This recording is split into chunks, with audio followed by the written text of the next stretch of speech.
evening, and welcome to the Society, our weekly Vaesen RPG campaign. My name is Loki, and I will be your game master for these dark and thrilling tales.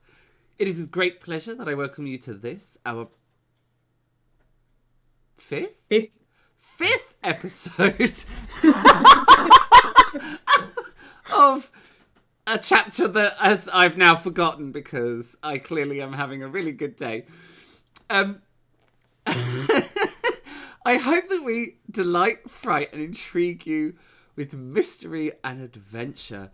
So without further ado, let's meet our cast. Take it away. Hi, I'm Charlie. I'm playing Lily Holstein Romanoff, the socialite. Hi, I'm Gus. I'm playing Morton Thorsby, the servant. Hi, I am Sarah, and I'm playing Elstrid Jensen, the forest ranger. Seriously, it's the second time in a row. We have a number of people we would like to thank for all the resources and contributions they have provided to tonight's episode. The link should appear in the chat below, or in the details section right at the bottom of the video if you are catching up on our YouTube. Our virtual tabletop is the incredible Roll20, featuring the dynamic lighting feature, inbuilt character sheets, and virtual dice roller. Go check them out at roll20.net. In addition, our battle maps, were created using Dungeon Fog and all the amazing assets there. Our character art was created by the extremely talented Zhuzha, who you should go and check out on Instagram at Zhuzha UK. That's ZSUZSAUK. Our game tokens and dice roll tokens come from the Vaesen RPG rulebook by Free League and from the amazing artist Johan Egerkrans. The music and ambient sounds throughout the stream come from Tabletop Audio and Kevin MacLeod at Income Tech, all provided via the Roll20 Jukebox. You can check both of these amazing artists out via their website at tabletopaudio.com and incometech.com. Smooth. We did it! We got all the way through. Let's hit the intro video.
And we are back.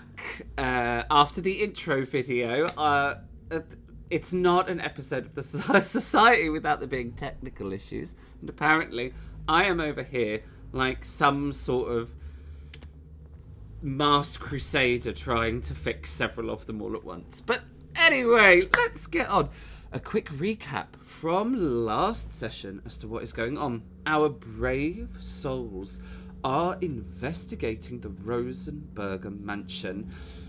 They are seeking out answers about a mysterious organization known as the Order of the Rose and Cross. And there is a very significant link to this mansion and this mysterious order.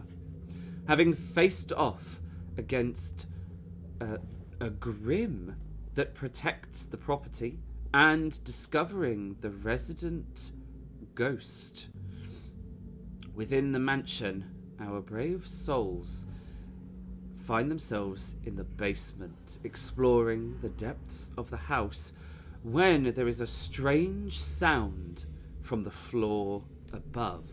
And so we will head straight into our map, where we will rejoin our brave souls.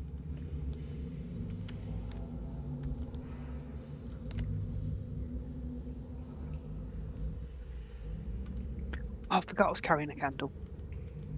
Just And the we've got small. the pesky lamp to move around with us too.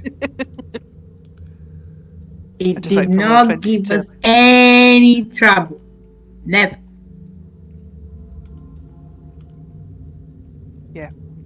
Everything's still blurry for me on roll 20. Just wait. Yeah, Yes, me too. it's only just not been blurry on the stream.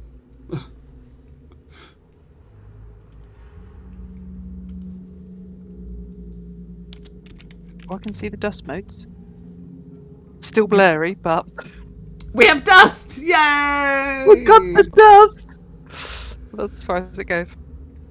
I'll have to work with blurry until it gets there. So I believe we'd heard the noise upstairs, hadn't we? And Audrey, or the ghost, had gone upstairs. Somebody's here. Yes. And disappeared. And then we were then running to head up to listen to the door, or be at the door entrance to see if Yep. we could hear anything. Go up the stairs and listen as carefully as quite possible, I think, rather than not just charge upstairs, stop something. Get up the stairs, get there, and listen to see if we can hear anybody in the room, for starters, or any sound from where we are. Okay, do you Because want we know the- to sneak? Yes, I please. would like to go Yeah. quietly. Yes. Okay, in that case then, we need to do a stealth check, so a stealth roll.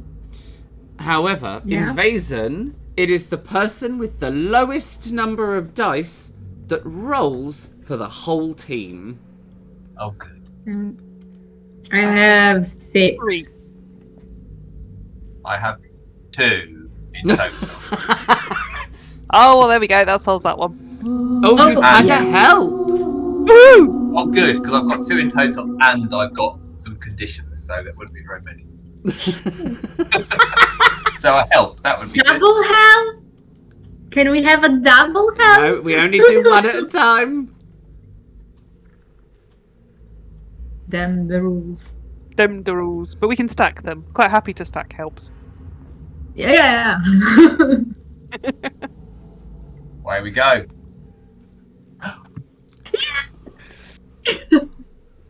That's it. That's my roll of the night. I'm done. Done! Yeah. You, Finished. Off we you're go. going to check your way out of the building as you leave, for you are done here. Thank you very much, everybody. Lovely to be here. That You can't find me anywhere. It's fine. Off You we can't go. find me anywhere, maybe next week, bye. Oh, All dear. right. So, what is going to be the running order? Well, what the creeping up the stairs order, really? Well, Max was where he is. I would say he was probably going to be there first and be the first one. Do you mean Not Morton? Morton. It's a very special episode of the Society this evening. Yeah, very special. Yeah. Just pop like Yeah, chat. yeah. I just read it and went, "Oh, Max. Oh, that's me." No, it's not. I'll probably take up the rear. To be fair, Okay. I don't rush anywhere. So Okay. All right. One moment, please, as I rearrange the tokens on the floor above. End up picking up the lantern, of course, because even the DM is plagued by the pesky lantern. And here we go. And since I'm the only character that is not holding a light source, I'm gonna have my rifle in my hand.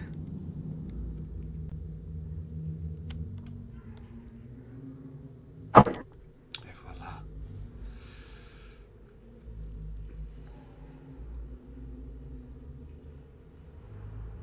So I believe we shut the door behind us, Yes, we did.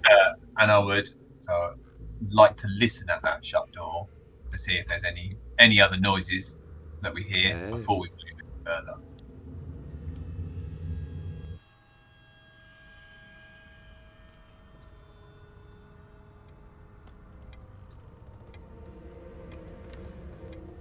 All right. Give me a vigilance check. all of You us? can do so with a +1 mod, because I imagine that everyone is listening. Yep. I don't know Okay. what's wrong with Roll20 tonight. It's quite cross, right? Oh, tonight it seems to be working better for me than it has done. Oh, I've got all of the signals coming all to me. Whereas mine's blurry. Let me see if zooming out. Mine is Zooming out fine. sometimes works. Zoom back in. No, it's a bit. Yay! It's just a bit cross. Oh, there we are. Look at that. Make sure. Morton rolled for the rest of the night. I mean, it was. Doing There it right. you go. Yes. All right. Okay, vigilance as you come up the stairs. You did shut the secret passageway door, didn't you? Yes. yeah, I'd because we did the probably double check to Yeah. open it again. It is silent in the room beyond. I will open the door carefully and move into the room. Okay. So, I think I can get through because it's already open. Oh, look, it's the lamp. Well done.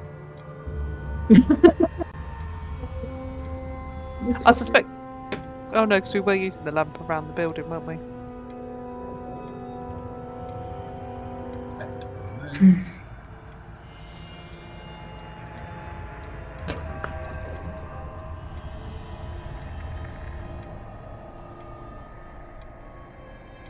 No, I can't move Morton.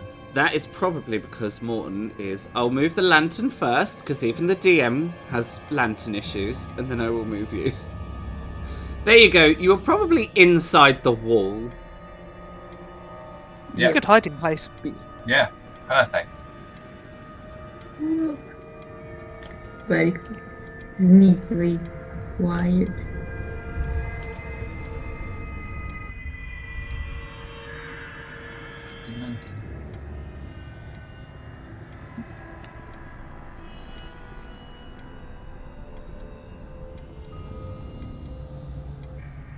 I'm just going to use the Anything Twitch stream to look- be able to see what's in the room because my Roll20 still hasn't opened. Right.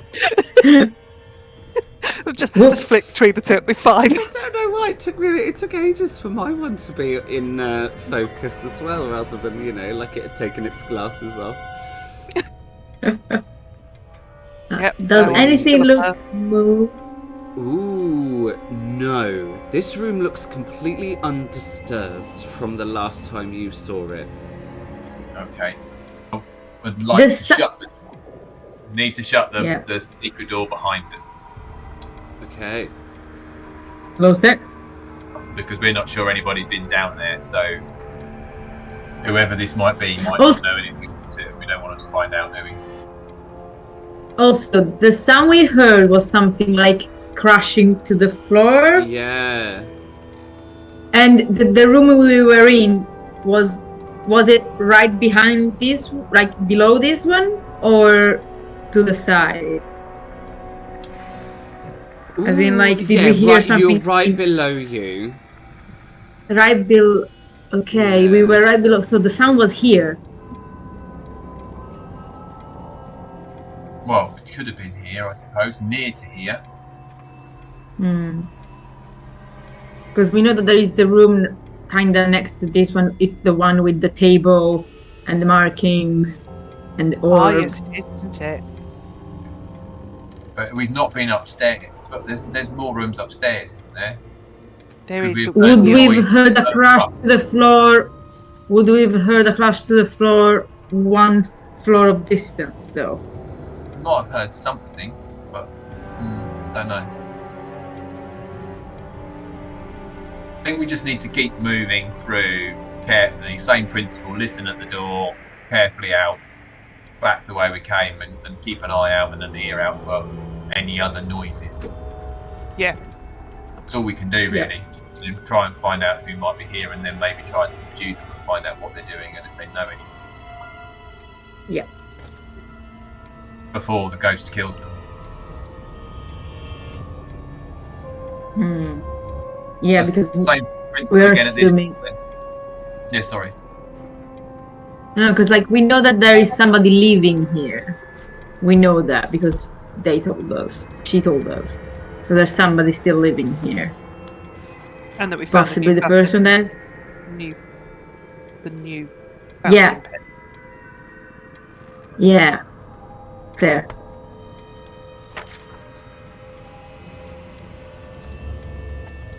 Yeah, we need to try to find. First, we need to find this person. Hopefully, Andrain is not killing this person, and then we need to find the body of the Grim and bury it again. Okay.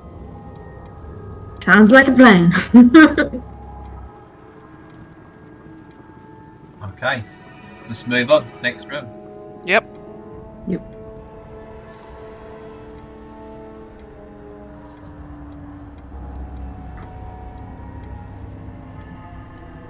Move that lamp first because it's always a pain, isn't it?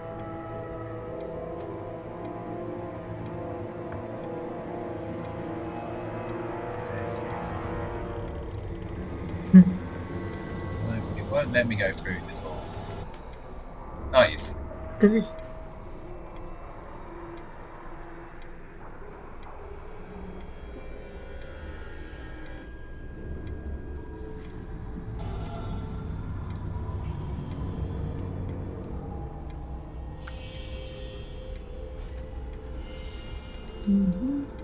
Move down the corridor then carefully.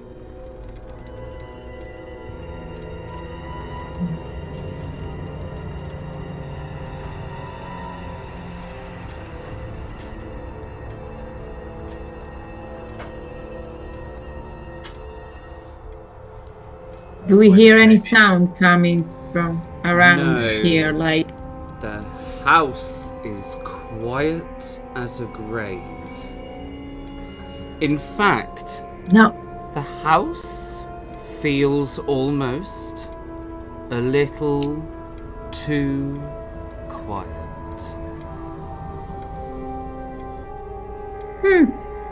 That's not creepy at all.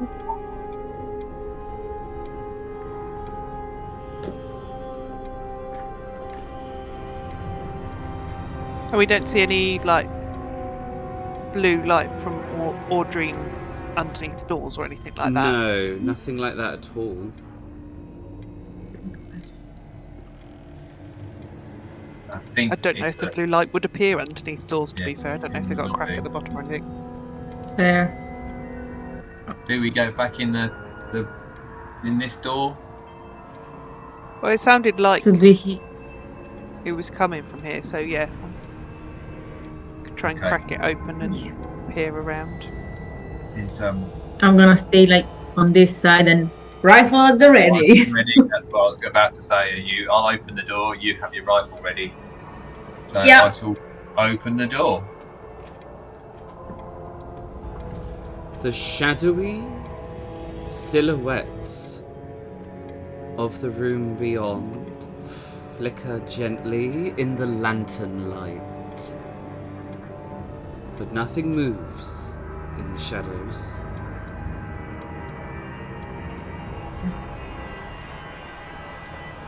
Okay. I will. I'm gonna quickly just step a bit forward just to see in case. Stupid. I cannot take my character to just step quickly, just one step through the door, but the lantern is there. Thank you, people. It is. I mean, I know that I don't have the lantern, but it's seriously dark over here. Yes, and if you remember previously, you had lit all the candles in Yeah. here. I Oh, yeah. say that to the rest of the team. Like, didn't we lit all the lights, all the candles in here before? Yes, I believe we 'Cause- did. I'm going to step in with the lantern and move it to the middle of the room. It's just easier to get out of the way. How am I managing to catch the lantern even when I'm not next to it? And just to the side. Everybody's lantern. We are all the lantern. Come on. As you step Oh! into the room, curled up on the grand chair is a great mass of black fur. It bristles gently as this creature seems to breathe. Slowly and very gently, it raises up its head to look over the top of the table. Giant yellow cat eyes gaze at all three of you intensely. The cat makes the motion as if it is meowing. And I need each of you to make me a force roll.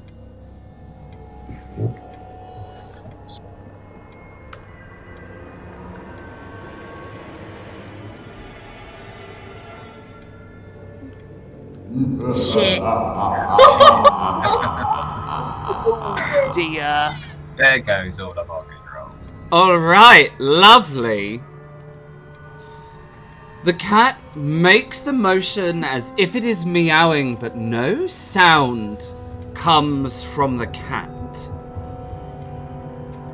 It then hops down from the chair underneath the table, and you hear its footsteps padding through the room, but nothing comes out from beneath the table.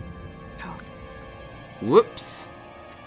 But nothing comes out from the other side of the table.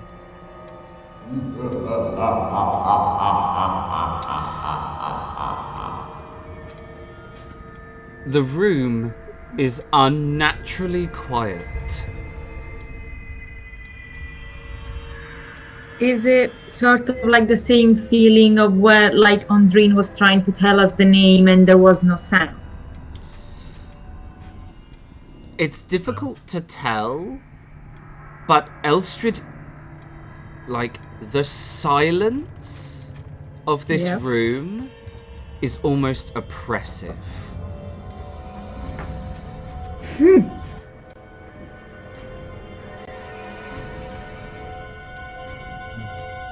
Okay. Can we... Oh, Morton wants to look under the table. There is nothing under the table.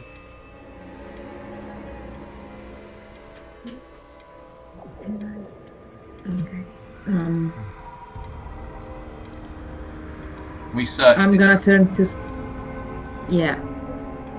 Is there I'm like... gonna kind of turn. Yep, go for it. Sorry. Go Morton's for it. obviously looked under the table, but Lily wants to see if there's like a trap door, or actually wants to see if there's like loose floorboards in case that's actually where the body is, Yes. and that's where the goods disappeared. No, there is no. The floor continues perfectly, and there is no irregularity, and it's even more so by the fact that the symbol underneath the table is actually very intricate and complex, and there's no deviation in it at all. I am still gonna turn towards Scuddy and say, search. Because Scuddy has a stronger sense of smell than humans. You say search to Scuddy, no sound comes from your mouth. Sorry.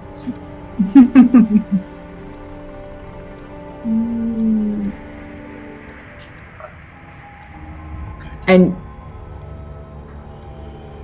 and then you can see Elstrade going. It's gonna be an interesting episode if I cannot talk.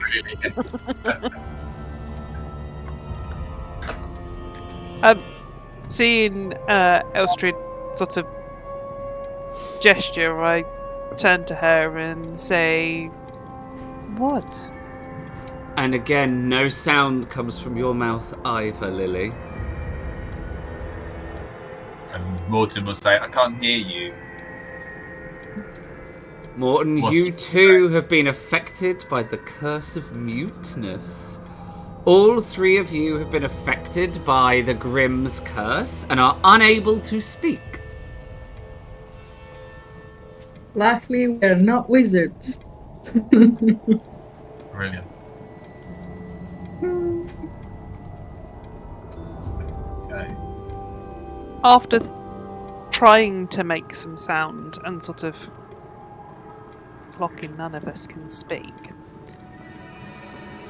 Lily grabs her candle first, naturally, and pops back in the corridor and moves down to the office.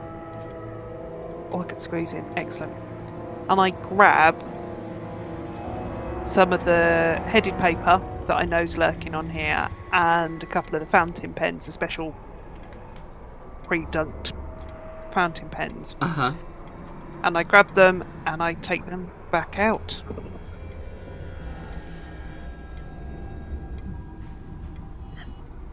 And I lean on the table and go, we will have to write to talk to each other. I don't know if you write with their voice or not, in all fairness, but that's what I'm going to do. Yes! 100%. Yeah. It's going to take us a long episode. We're actually going to write it. Write it all out and hold it up by the screen. Though I cannot speak, obviously, Scuddy's a well-trained dog, and I'm just gonna use the hand gesture still to go for search. Because obviously we may need quiet signals out in the woods. Okay, So she absolutely. still does. So, give me that investigation check. I think you get +3 for Scuddy, but you also have a hinder. Chat, I've been trying to be nice today. Don't set chat off again. You know what happened last time. I apologize. I thought we were fair and square. I thought we were done with this bullshit. I mean, you asked for it. Oh, 9. Nice. I know everything there is to know about this room. Nice. Okay, so Scuddy sniffs around this room, and then Scuddy, following your instructions, leaves the room, and you hear Scuddy, like, pitter-pat through the house as Scuddy follows some sort of scent. Oh, I'm following. And I'm like... Yeah, Morton would, if Scuddy and Elstrid left, Morton would try and usher Lily out and follow. As a following. By leading. Okay. Try and bring the lantern. I see my dog. No. I've got to rotate my candle and... Oh no, not the lantern. Get off the lantern. Oh!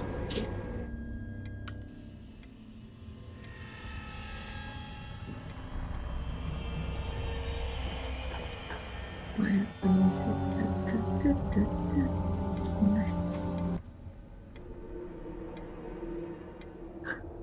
I like how investigation, if you roll more successes than required, the game master decides whether you find more clues, understand the context, or simply enjoy the satisfaction of a job well done. Makes perfect Absolutely. sense to me. Scuddy is at this door, and she is doing the standing pose position that she gives to signal where that she has a scent. Yep. Point. Yep. Again, I'm gonna get close to it. I'm gonna point. I'm gonna turn to the rest of the group, and I'm like, just the normal sign of like stuff ahead, and I'm quickly opening the door. The door locked. is locked. Oh, And you can see like Elster try to open it and.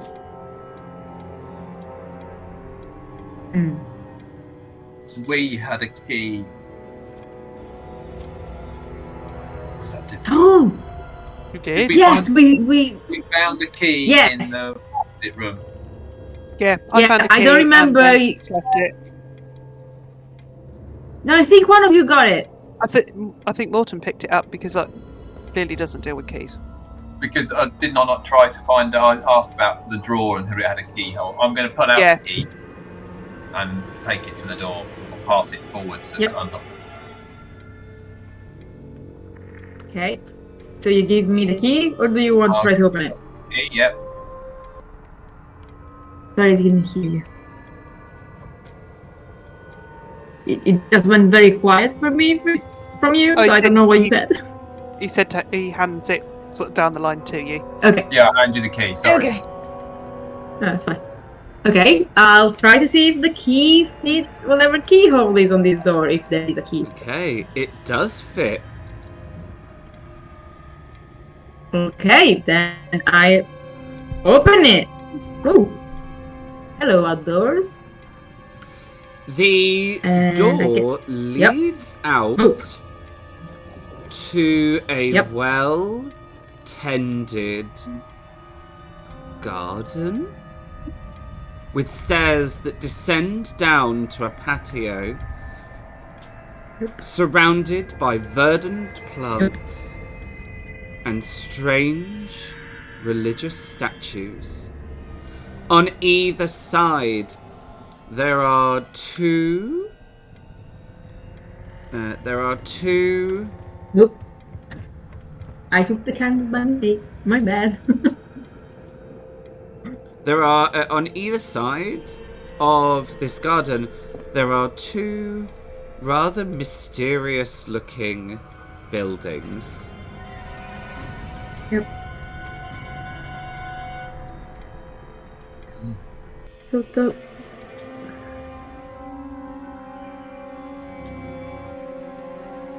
The one in front of us looks very creepy.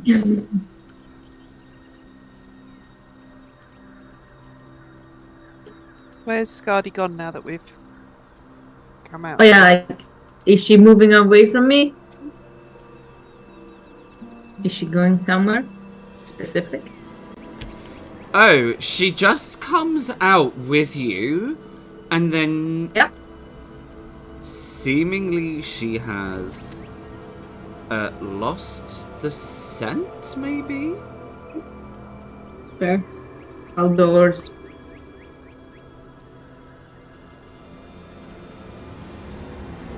Is there any information written on any of these statues? Any, like, plaque or anything on the front? Yes, these statues do indeed have plaques on them. There are 3 statues. 2 of them are bearing female figures, and one of them has a skeletal face. And that is the one that you are standing next to, Morton. This one shows a large 6.5 foot figure clad in robes with a skeletal face, and it holds a scythe. And where the scythe blade meets the shaft, it is decorated with a briar of roses, like carved roses. And at the foot of it, at the very foot of the statue, there is a plaque, and it's names,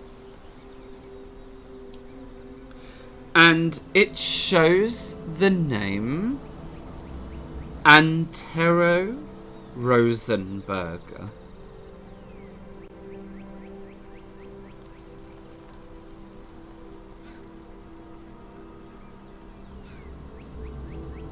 Just the one name. Yeah, just the one name.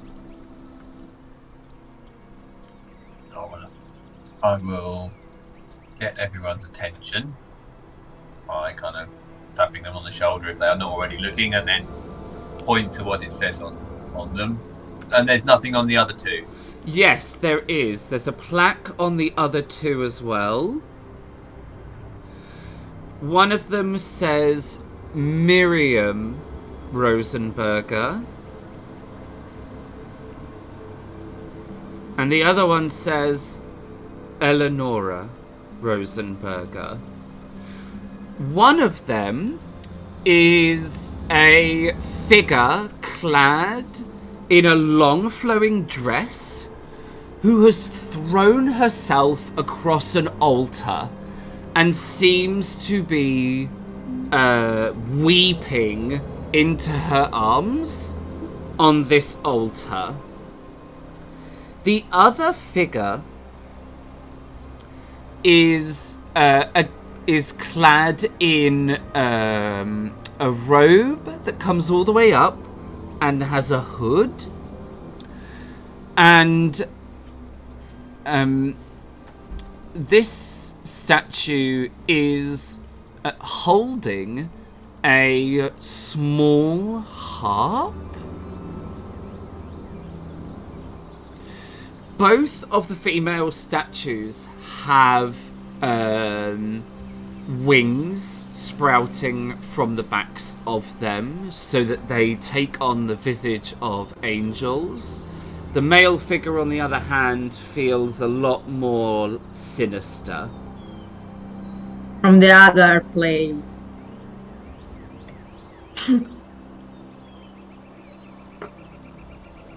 I'd quite like to have a look at the roses carved into the handle. Yeah. Have any of the roses got like a hidden cross in them? So there is undoubtedly, this is the same rose that appears in the Rose and Cross symbol. And when you look at it, the briar itself forms these crossed into sections. So it creates what looks like a lattice pattern. But if you're looking and you know, it is a tessellation of roses and crosses. We have None of them not look seen like these buttons or names. anything.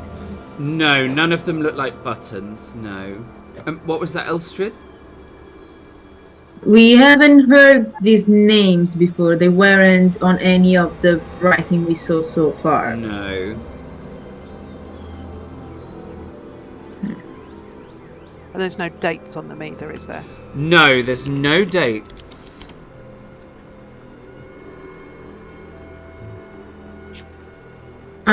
I want to go to the ones that is throwing over the altar and seeing if there is anything on the altar itself.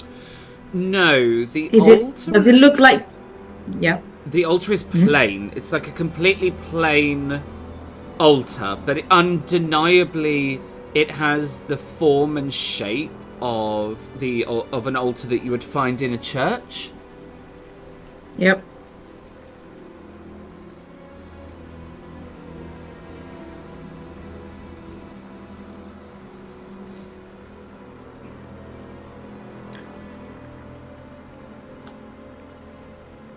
And I'm gonna...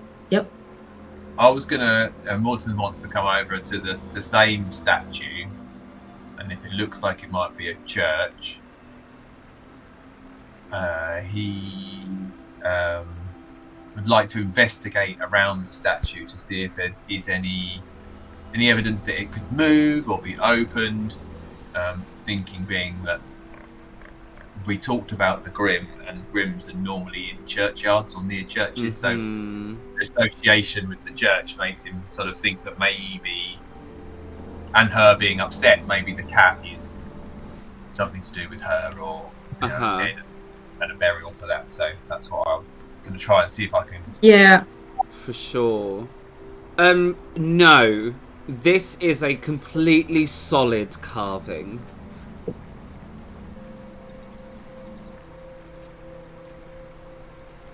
I kind of want to investigate a bit more like the garden, because this is the first we've seen of greenery that is actually well kept, and after the fake garden that we saw coming into the residence. So I want to see if there's something like weird with it, or like particularly I want to see if there's any recently moved ground, like, or anything that looks more kept, anything that looks different than the rest. Okay, give me an investigation check. You have a help from chat. And I'm investigating with Scuddy, so I still have my +3. Okie dokie. You said investigation, right? Yep. So it becomes a +4.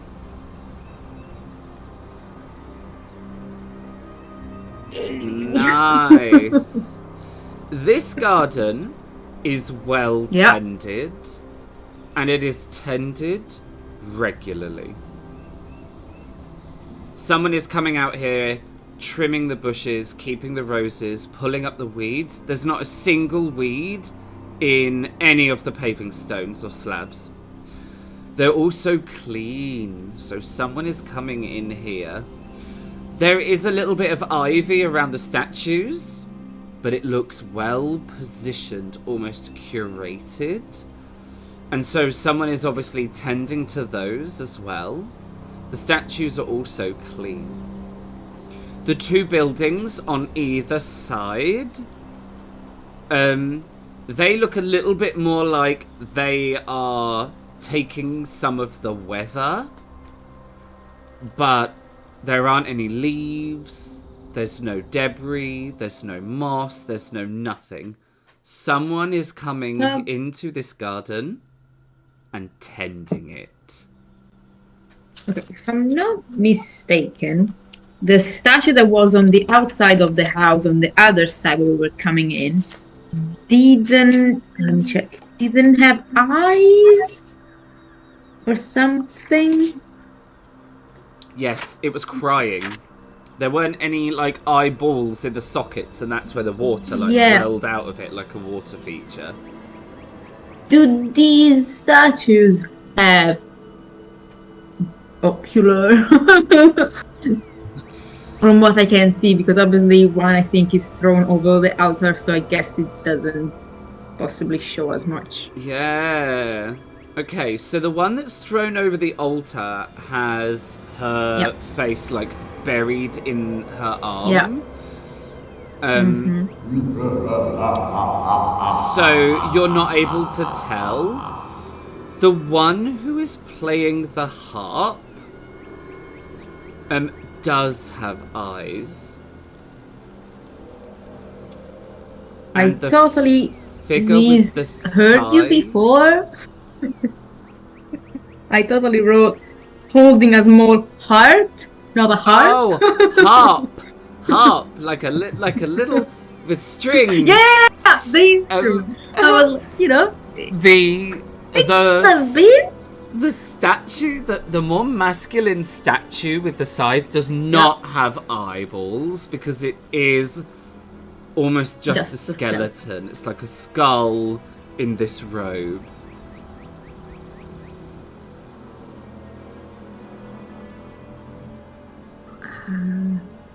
I want to try. I don't know if maybe we are outside now, and I want to try to talk again and possibly just read the name of the skeleton out loud. Your mouth moves, but there is Yeah. no sound. Just checking.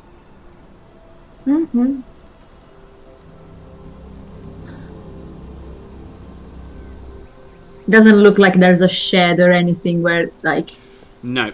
stuff for the garden will be kept. Only what you can see. Yeah. Okay. Are there doors to these buildings? Yes, there are. See.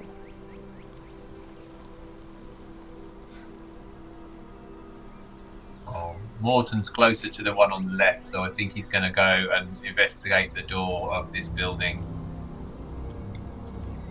Morton's And just sort gone of- through it. Is there an entrance? Is there a door? Is a handle, or is it locked? Yeah, or- it doesn't have. It's just a door, but it's got two handles, so it's like a double door with two handles. There's no lock. There's no mechanism like that at all. I'm gonna try to, possibly not the best way, but I'm gonna try to call the attention of Lily from the other side to show that Morton is going this way, to try not to separate the party too much. That's fine. I'll ask the question here. Is there any anything on these doors? Yes. There is a gigantic Rosen cross in the very centre of each door. I turned round to sort of grab the attention of the group as well. Probably see Estrid gesturing at me, and I'm sort of like, And come over, and seeing Morton with my his back to me, I'm going to clap my hands just once, and I'm assuming that does generate sound. It does, yes. You're able to make noises, you're just not able to talk. And I'm hoping that my singular clap. It's sufficient to call the help. Not Yeah. double clap. No, double clap, not this. Lights off. No, none of it. No, just a singular one, in the hope that Morton will hear and turn around and see who or what has made said noise. oh, big question: can Scuddy bark? Scuddy Or hasn't is made she any affected? noise. No. Okay. I mean, Scuddy doesn't usually bark a lot. She's very quiet, as a hunting dog should be. I So- mean, you can ask her to bark and see if she makes a noise. Maybe not. Yeah, Maybe not right now. Maybe if not right now. Morton turns round, I will sort of step to one side and sort of do that sort of line underneath the picture of the rose and crown. Sort of go, look here, upon the door. Gaze upon it. Gaze upon what I have found. Look here. Do I take it Morton hears the clap? Yes, absolutely. Yeah. Well, yeah, he would turn round before if he's about to enter there, because we haven't heard a lot of sound so recently with the quiet. So, and I would look. And yes, I think he would return to that side, and realising that Lily was the other side, gone off in his own little world of reading and examining the statue to start with, and then thought, oh, I wonder what's at this door, and not really paying a lot of attention to anybody else while he was there. So now he will come back to the other side and see. Okay. Did the door that I was at have a cross on it as well? Yes, the same cross? yeah. No, you said the right one, but yeah. Okay. Is it as eerily quiet out here as it felt inside? Yes, it does. Okay.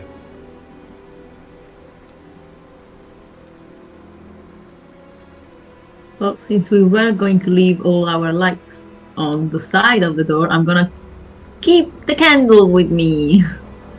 Still my candle, that's fine. Okay, you left it. Finders keepers. I left them there because they were too much pain in the backside to move around. Yeah, that's exactly what I was doing. I just put it to one side while we were investigating, and then I was going to collect and carry on. Yeah. Considering you've got Scardy. Yeah, I'm like, I will pass it to you. You're in front. Sure, go Thank for you very it. much. I love how, like, Um, I love how Elstrid picks up the candle and Lily just clearly just raises a singular eyebrow. And yeah, it's like, thank you, peasant, hand it to me. Correct. Wow. Teamwork, right? Yeah, absolutely. Absolutely. You just knew I needed the candle, that's all it was. I am going to try and open the door. Okay. Open the door. The door opens. And I take it these were the similar time of doors to the other side. Yes, yeah. Yeah. Absolutely. It is a crypt, or a mausoleum to be more precise. Yeah. There is, at the very far end, two... what's the word I'm looking for? Two... Braziers? Yes! There are two braziers, framing a small window above that lets in light, and the light spills over a tomb. Upon the tomb is depicted a woman with long, wavy hair, and all around her head is the carving of illumination. It's almost like a halo. And this woman reminds you very much of the one of the paint. The one of the painting with the red, long red hair. Oh.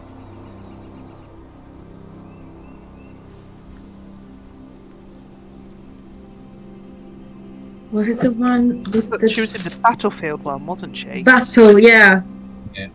Yeah. See, I knew there was a battlefield somewhere, not in the text. Yeah. But you know, we call it foreshadowing. That's what you were doing, foreshadowing. Yeah. Absolutely. Not that I messed up in the slightest. Pyre with a woman bright red hair in the windows, surrounded by weeping mortals and angels' tears. What the heck did I write here?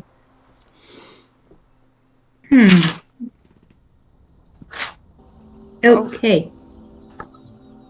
It's the first one that we saw. And she was not the same woman of the statue in the main room, in the hall. That was the woman that was being burnt at the cross. Is that all being burnt with the tree? Yep. Yep. It's Yeah. the woman on the pyre, yep. And her tears. Kid, take notes. Oh. And is there any name on this tomb or in this tomb? There is not a name. And are these black things cracks in the tiles? Yes, yeah. There's like cracks in the floor. It's there are cobwebs in here. It's very dusty. This is not well kept. This is not well maintained. Not People don't inside. come in.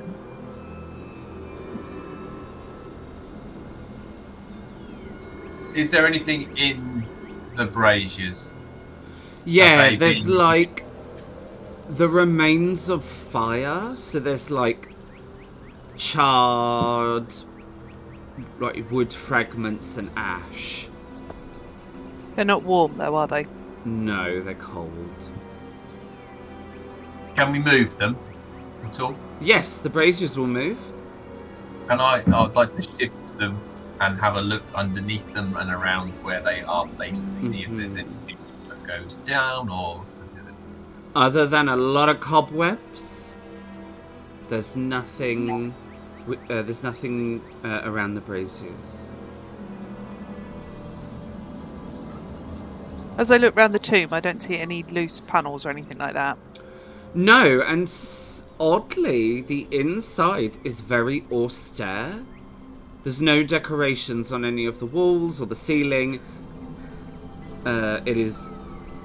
Which is in real stark contrast to this tomb, which is intensely ornate.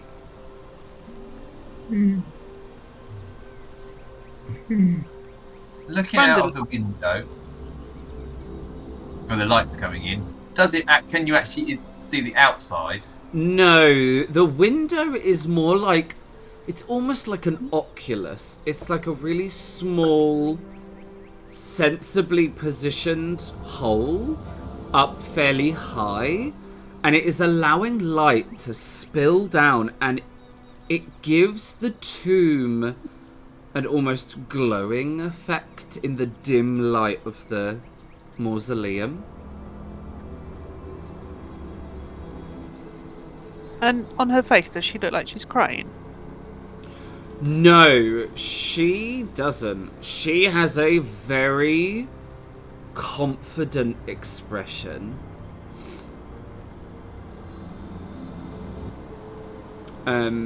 This is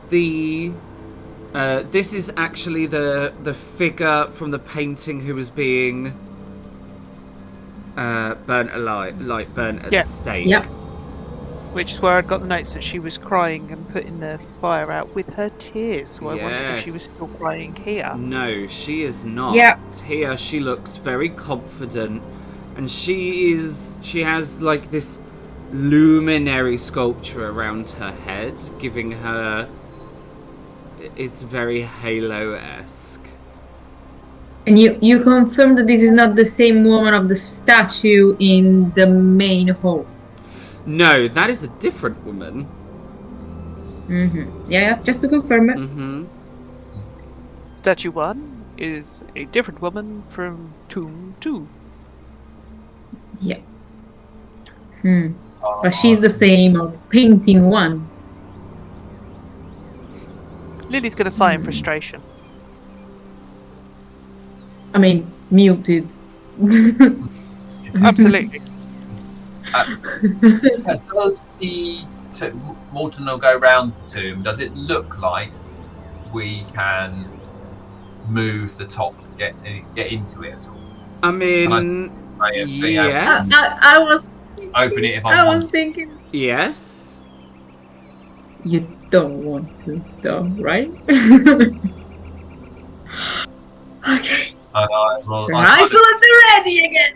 I'll indicate to the others the kind of pushing action and lifting it off. Yeah, and then sort of shrug my shoulders and put Yeah, a thumb up and a thumb down. No, I'm coming closer, but I'm kind of like pointing out, like. I'm going to use a finger to help. Oh, you're helping them. Yeah, I am. Yeah. Just You're very gonna slightly. You're kind of pointing at it to push. Yeah, just push. I might put my finger on it and sort of just gently push. Yeah. It's dirty and dusty. Yeah, I'll have an attempt to try and move the top. Alright, it's going to be a force roll to try and I mean, move the lid off the tomb. if I see them going for it, I will help as well. Okay, Yeah, I will if help. Elstrid is helping, you get a +1. But you Yeah. do have a hinder.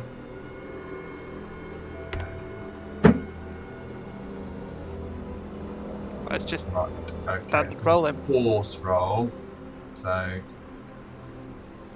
will. So it's a 0 then, isn't it? It's just as it is, isn't it? Yeah.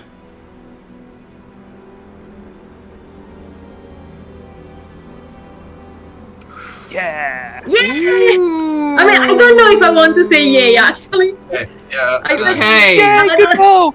I don't want to know now. Elstrid and Morton, you shove at the lid of this tomb, carefully. and it moves very smoothly. Like, very smoothly. It As in it's been done slides before. sideways and doesn't fall off. It just slides flat. And it reveals the inside of the tomb.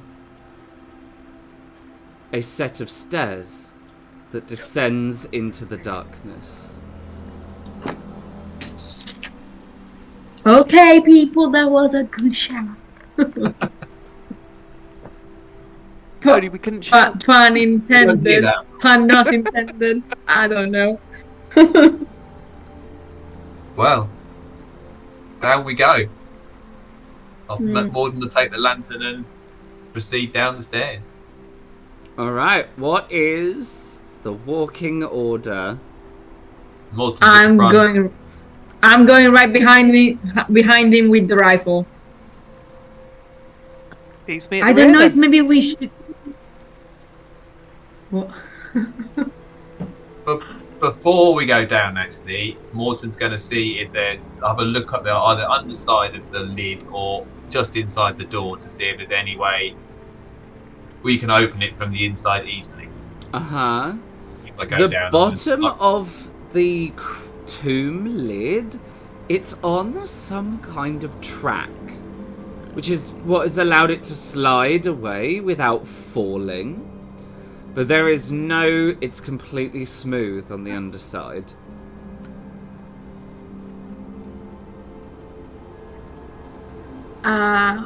I'm gonna point at Lily and trying to say, you stay. We may need somebody to stay upstairs, and I'm trying to convey that, like, one, you stay. I'd just hand you the pen and paper. Oh, that's fair. And I write, should one of us stay? And I just show it to both.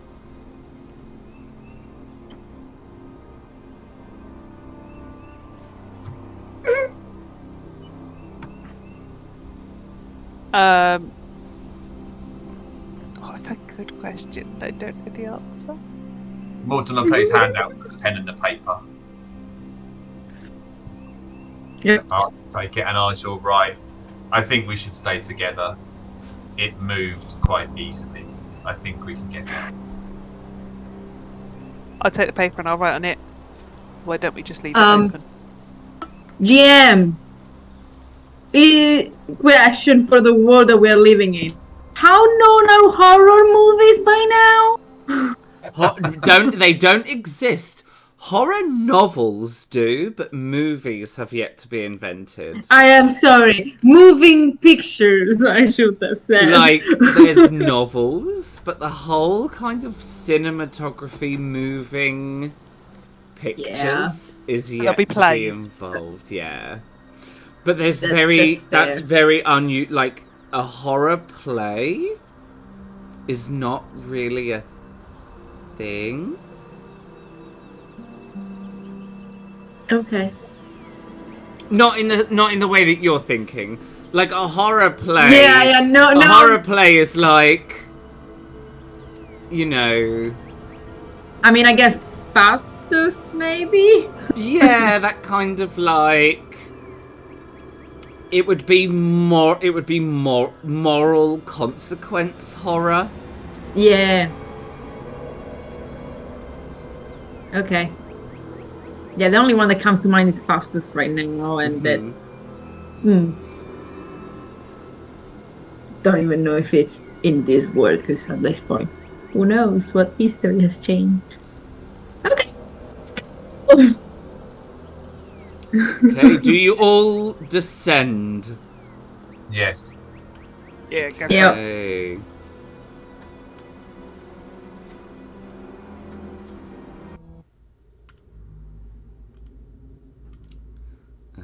It's not that one. It's that one.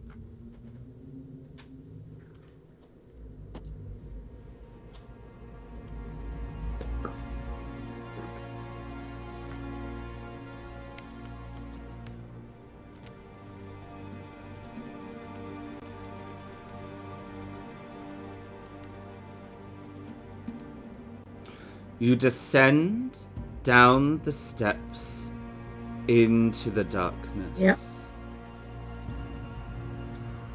And eventually the Wait. steps level out, revealing a small, dark corridor.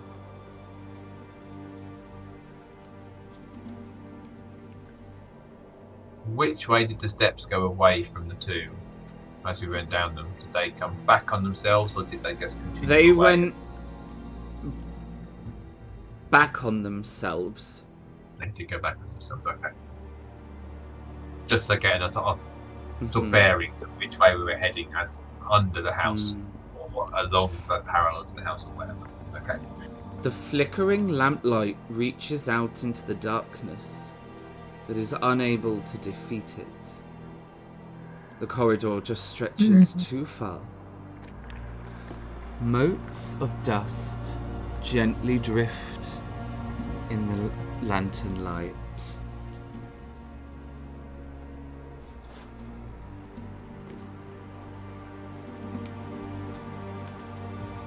Just going to move cautiously down the corridor if there's nowhere else to go.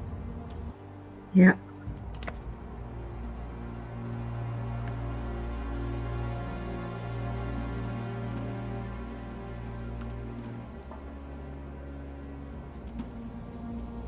Oh, now you move more to not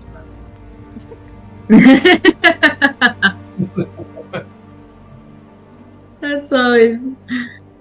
We need to find a specific name for this lantern. I think it needs to have a name now.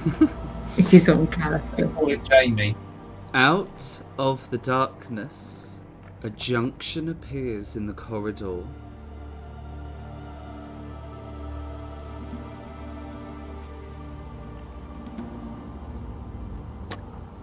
I'm going to peer round the corner. Obviously holding the lantern because I'm not going to see it otherwise, am I? Mm-hmm.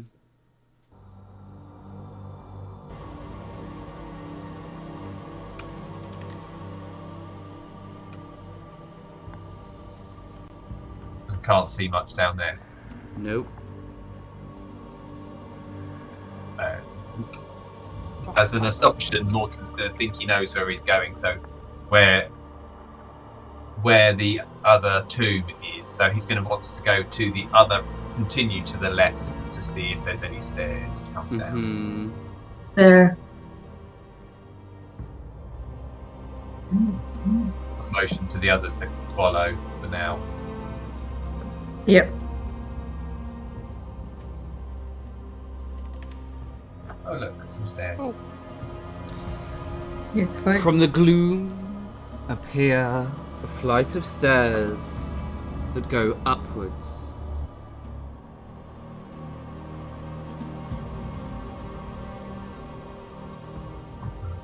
I will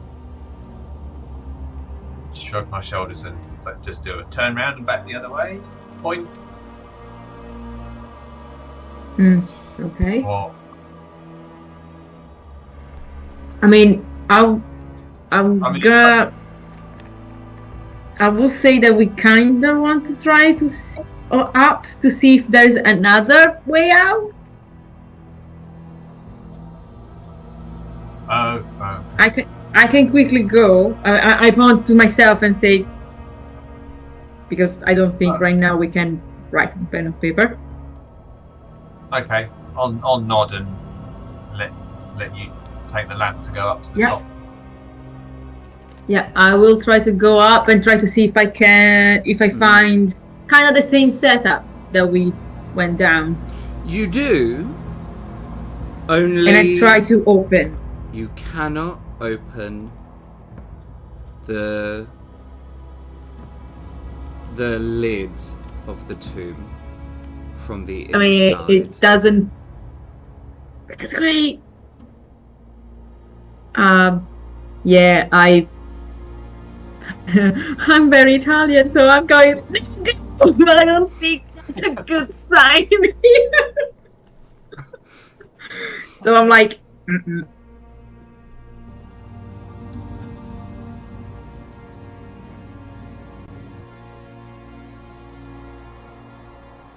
And I'll come back down, like scrolling, like.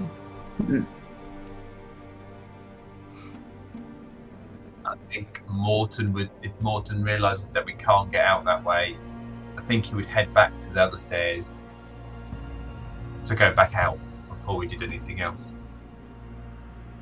Yeah.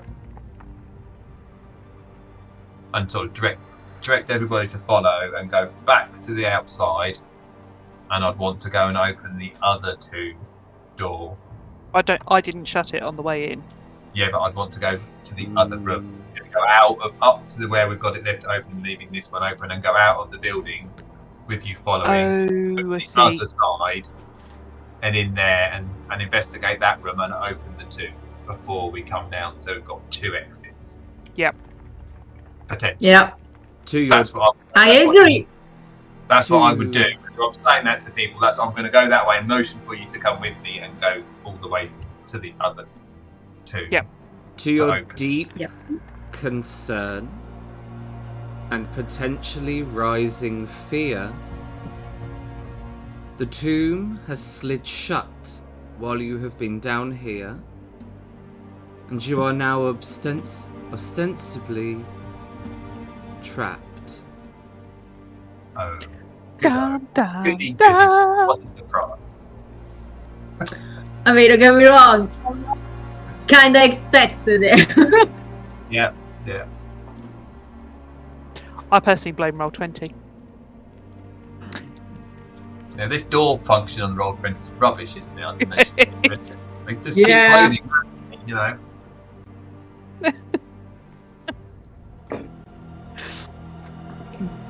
That's a shrug of the shoulders from Morton, and then we better go back down again.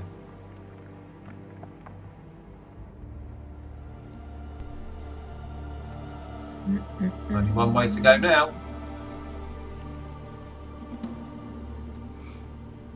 Okay. I've lost all my music because Roll20 is playing up. I had to mute it because if not, it comes and goes and go out again. I'm like, that's worse. There, at the end of the corridor, is a great stone door. It fills the entire space. In the very center is a grand cross, upon which sits a rose.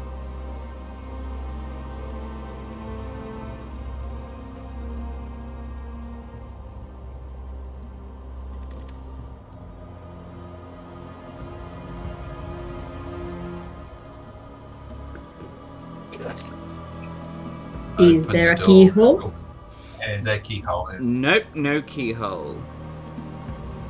But handles to open it. Or Yep, it does indeed. open the door. We can't get out, so there's no point listening at the door. I don't think, in Morton's mind, we can't get out, so we've just got to move forward. So I'm just going to open the door. The floor Yeah. immediately changes as you cross the threshold of this room.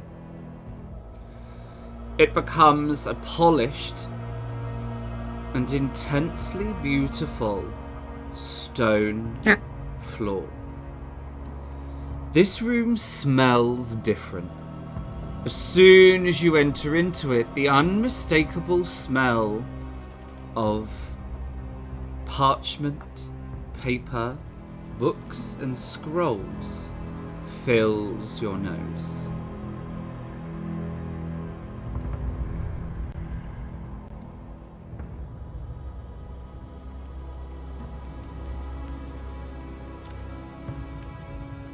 Are there any candles or anything in here to light the rest of the room?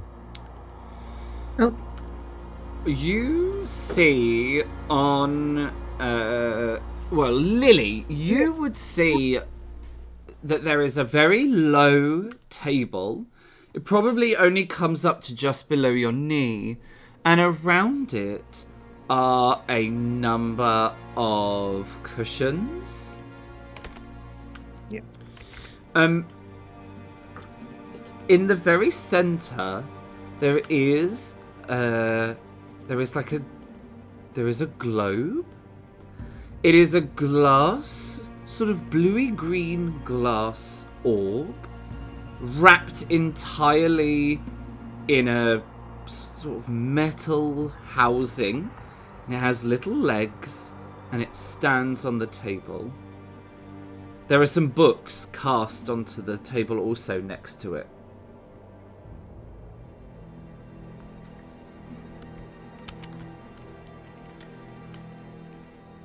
Does this glass thing either look like something you could light, or is it similar to like that glass ball that we saw upstairs in It the looks other similar to the one upstairs, but also quite different. That's really unhelpful, that one is. You're very welcome. It looks alike, but nothing alike. Also, just so you know, guys, I don't know where I'm moving my token, because right now, to me, we're walking in between stars, because I only see the dust. I don't see the floor. Sign into Twitch, and then you can see exactly what's going on. Yeah, I keep moving in between, because I'm like, am I walking into furniture right now? Am I stood on a table? Yeah. So please, guys, whoever sees the floor, let me know if I'm walking into furniture, please. Absolutely. I will go round and I want to have a look at the books on the table.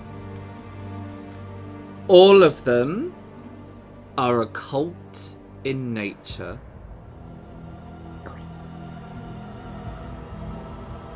Excellent.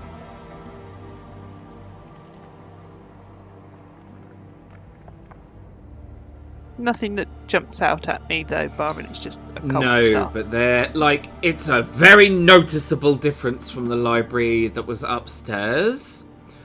This reminds you very much of the spooky library in the Hall Under the Mountain. Excellent. They're those kind of titles. I'm going to have a weird flick through to see if I see anything to do with not being able to talk. Give me a learning check. You have a hinder. Yay! That should go perfectly. Someone well, then. upset chat again. I didn't. It wasn't you! It was not you! I love chat, I promise. Yeah, no. It's a book. It is a book. It Not is writing full of... this book is seemingly full of information about the ghosts and spirits of children.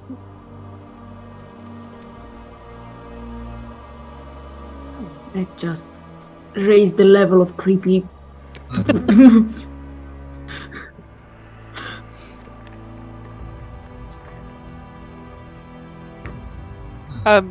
I think in my head, Max would really enjoy reading this book, and then I shut it and put it back down again.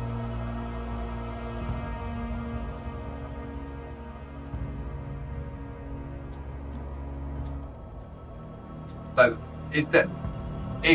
can Morton see any other way to light this room? So we've got more room light in it for us to look around. From what you can see in the shadows, all the walls are lined with bookshelves.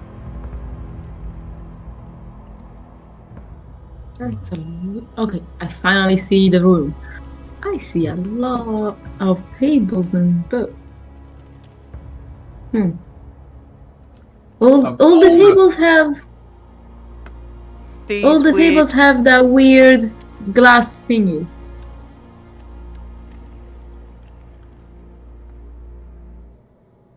As Lily has now seen another one of these glass thingies,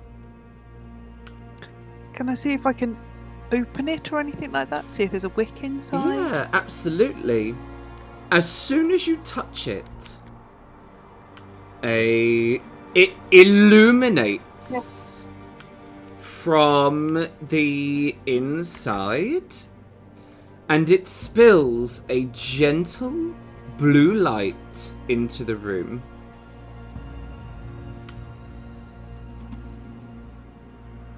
I'm assuming they all look round as I've sort of drawn my hand away from it, and it's just sort of like, and I sort of gesture to touch them. Morton will touch the one nearest to him.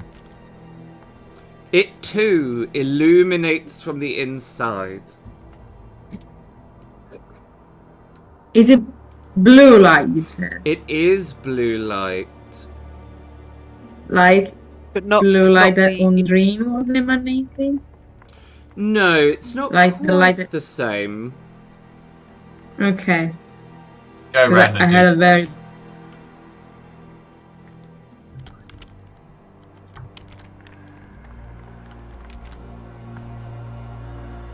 So what have we got in this room? Lots of different books, or is it all occult books? Oh, it is all occult or Vaesen related. Is there anything on the tables related to Grimm? No. The books that are on the tables, again, everything in here is about Vaesen. It is just like the Hall Under the Mountain.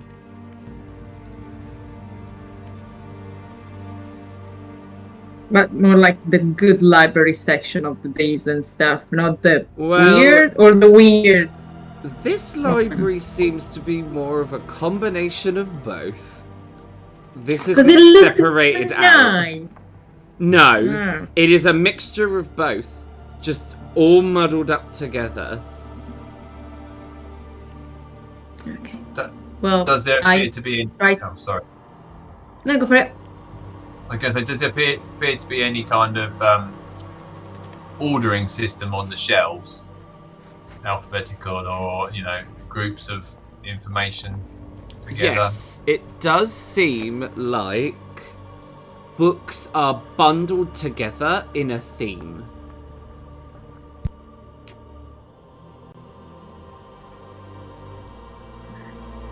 Is there a section that looks more like journals? Like the journals that we had in the whole... No, people write. No, there isn't. Everything on the shelves is either occult, witchcraft, Vaesen, or a strange combination of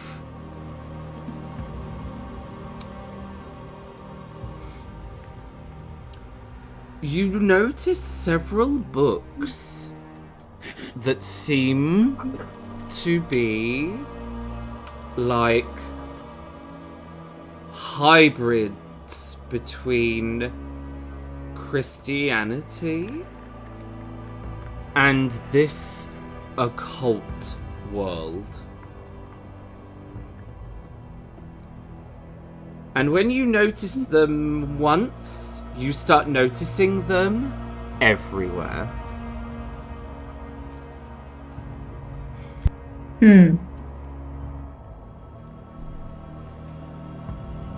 When I see those books, those type of books, can I see if I can find one that has anything in it relating to the Grim or churches?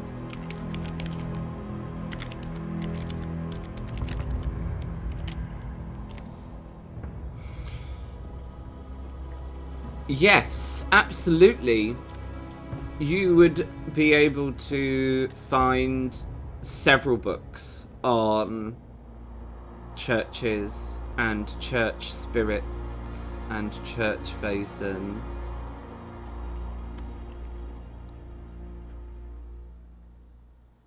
In that case, I'll get a couple of them off the shelves and start looking through them for direct information that relates to a Grim and whether we can find anything else about where Grims may be buried or something like along those lines. How to track where the body is. Actually, it's really... the books aren't super helpful. Because, traditionally, a Grim is buried in the walls. But where? There's no, like, set, very specific location. It's not like it says, you must bury it on the right-hand side of the door. Like, there's no specificity to it. So it doesn't point you in the direction of, like, exactly where to look. You do, however, discover the following. That it is possible to attract a church Grim through sinful deeds and blasphemy against the church. The creature is provoked and drawn to the place the sin or blasphemy is committed, and will try to put an end through threats and force. Sometimes, however, church Grims will attempt to talk the sinner out of their wicked ways.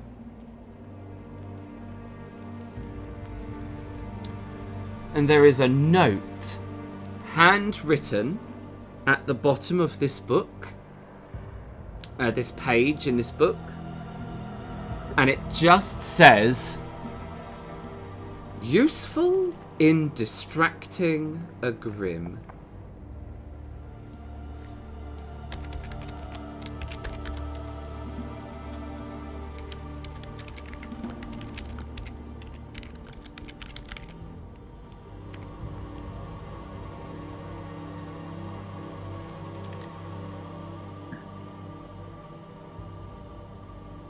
I'm assuming that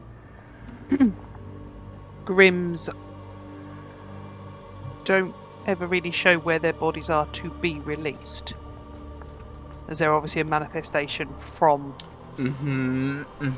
this, so they're not going to want to be released, if that makes sense. Yeah, exactly. So they won't reveal where they are buried.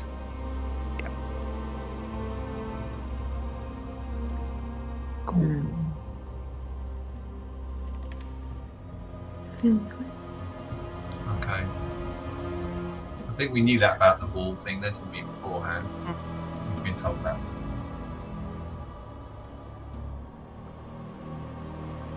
While he's searching for that, can I look for anything that talks about the Order of Artemis?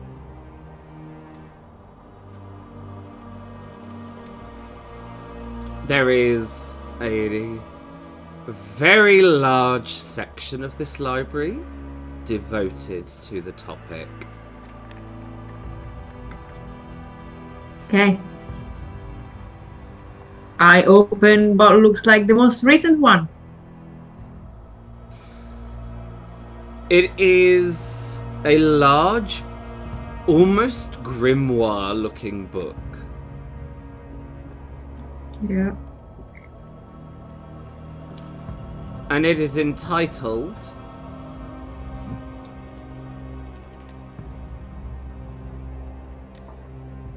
The Final Days.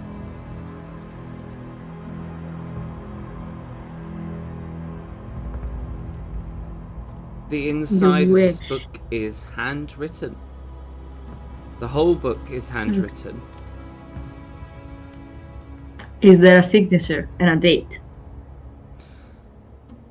There is not a signature or a date, but right, if you flick quickly through the book, front to back, right at the end, there is an exceedingly beautiful rose and cross diagram. Rose. Okay, what does the last page or the last chapter, what is that about? With the last days of the final days of the title. The last chapter of this book, it's not really in chapters. It seems more like a record. The last entry, I guess. Like someone is recording history. And the last entry, I won't read it all out to you, but I'll read you the key things. Yeah. It starts off by saying, "It is done. We have won."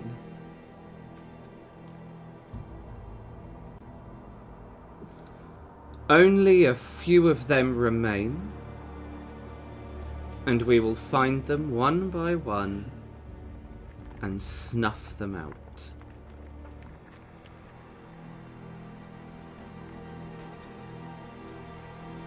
Yeah. If you really weren't sure they're the bad guys. We cannot be stopped, for there is no longer a force powerful enough to stand in the way of our plans.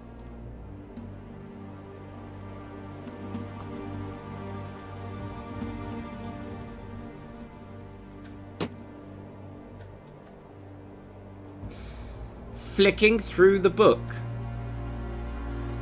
it becomes very apparent what happened to the Order of Artemis. Yeah. The Rosen Cross, at some point, probably in the previous books, laid down a lot of plans. And at some point in time, the stage was set, and they enacted on their plans.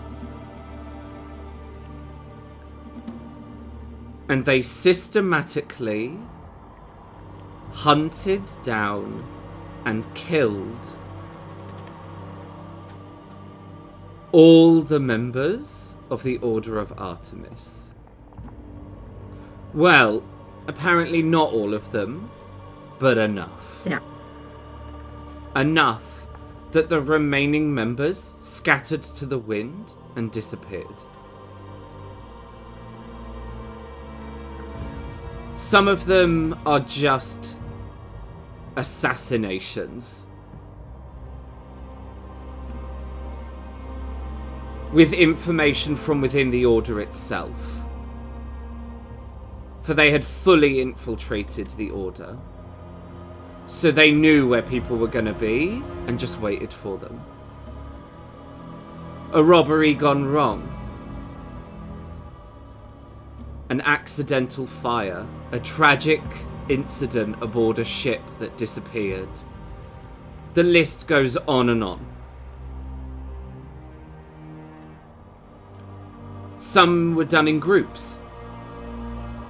A secret meeting of the Order would be organised, intercepted, and annihilated.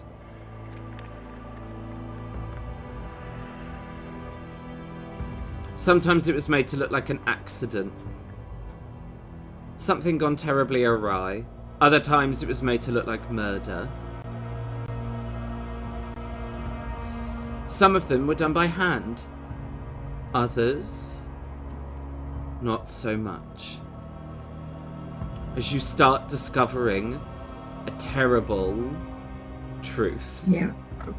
In that the Rosen Cross began enslaving Vaesen and using Vaesen to murder members of the Order. As it became harder to coax the Order of Artemis out, they started using Vaesen as traps. And enraged and terrible werewolf attack in a village, killing almost all of the people. And of course, a member of the Order of Artemis would appear. Yes.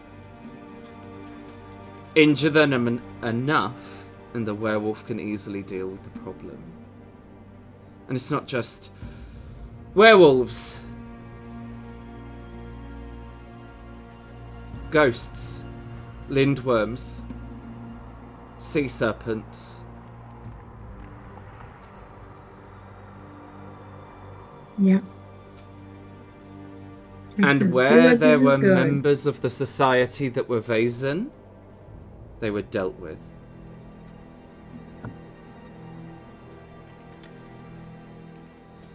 This book, and probably several of the books beforehand, are a record of a massacre.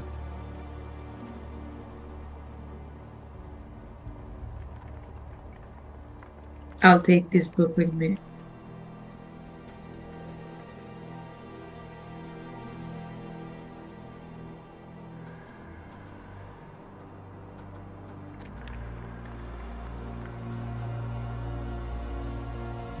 This area, this is the same as the other areas we've been in where it didn't look like it's been used or recently.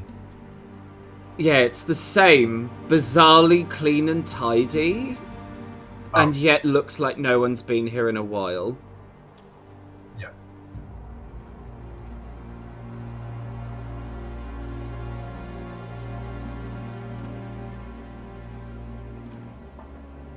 I'm gonna show these last entry pieces to the rest of the group.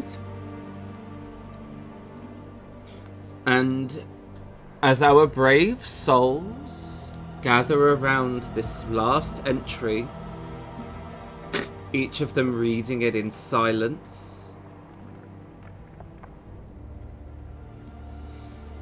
the shocking horror of the truth begins to settle into each of you as you realize now the terrible danger that you are all in, being so deep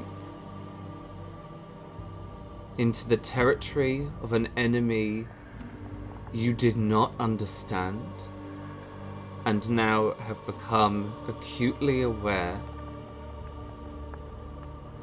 And it's there that we're going to take a break.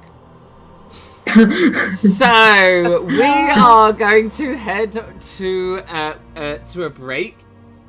How does 10 o'clock sound to everybody? That gives us, what, 14 minutes? Does that sound good? Yeah. Yep. Alright, in that case then, we're going to slither off for a break. We're going to roll some hit dice. We're going to consume some consumables. And we will be right back, re-energized and ready for more. We will see you at 10 o'clock UK time. Catch you very shortly after our break.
And we are back from our short rest. We've rolled some hit dice, we've had some consumables, we're feeling revitalized, revivified, resurrected, in the true form as well.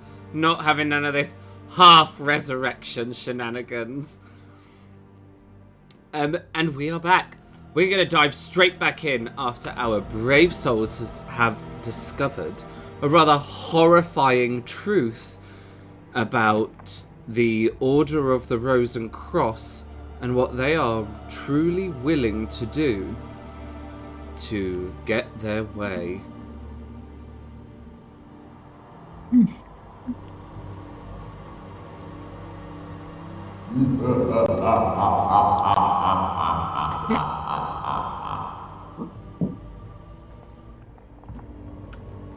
Morton will sit down on one of the cushions.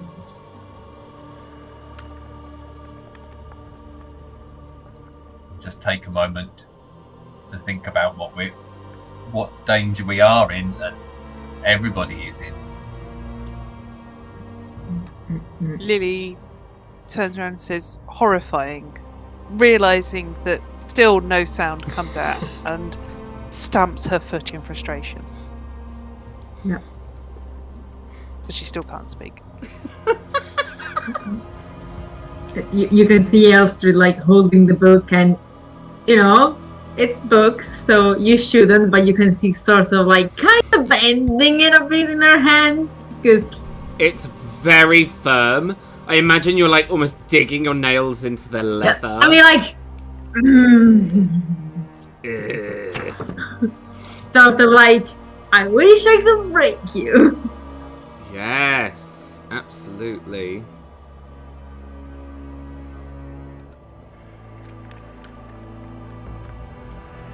Did you say there were lots of these journals? There's like an entire section of this library that seems devoted to the Order of Artemis.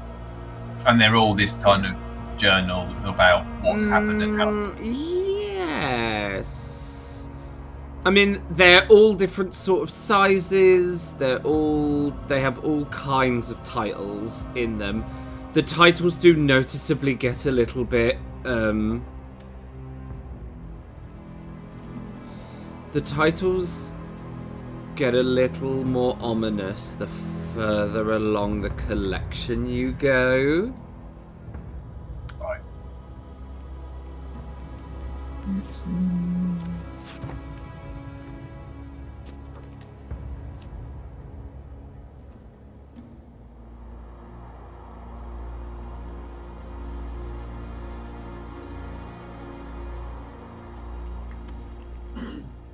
Morton would like to revisit the books on Vaesen and the information he's found about Grimm.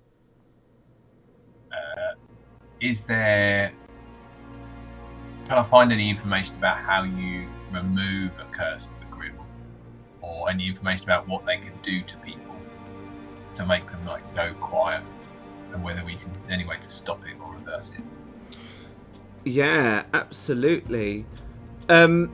So you begin to read a little bit further into the books on the Grimm. It becomes very apparent that the only way of dealing with this is to find its carcass, and burn it. That will free you from the Grimm. It will banish the Grimm, and it should remove any of the effects the Grimm has applied, shall we say.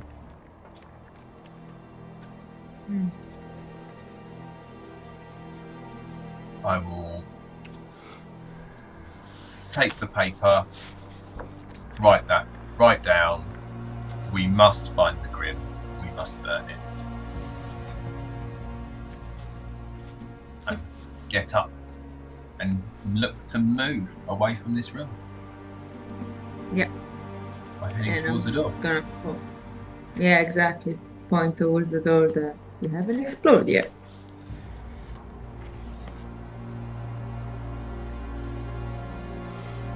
as you get up close to this door, it is very grand, just like the other door that led you into here. The big difference with this door is that there's a lot of metal interlaced into the carvings on the door. And the metal, there's a few different metals. There is silver, gold, and iron.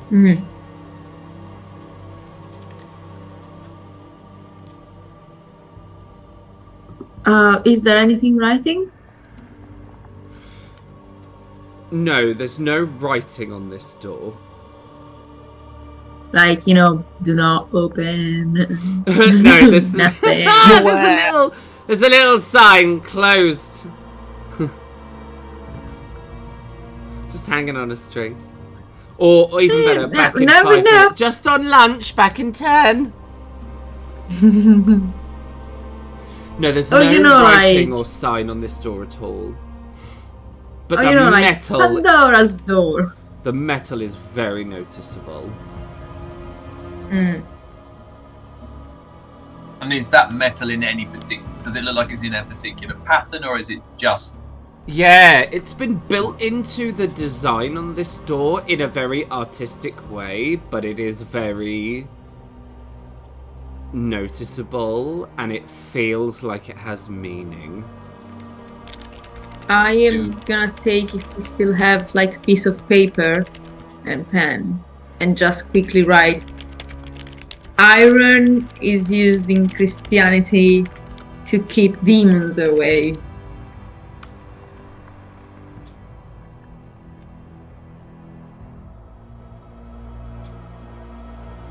What was that? And as mentions of werewolves and stuff, silver. For a moment there I was like, was that a question aimed at me? That feels like it was a question aimed at me, but it wasn't. That was pure lore dump info of what studies of little teaspoon possibly of lore. The Elstride will dump this info of possible studies that she had growing up. Would Lily recognise any of the pattern of the work or the differences in the metals or anything within the door?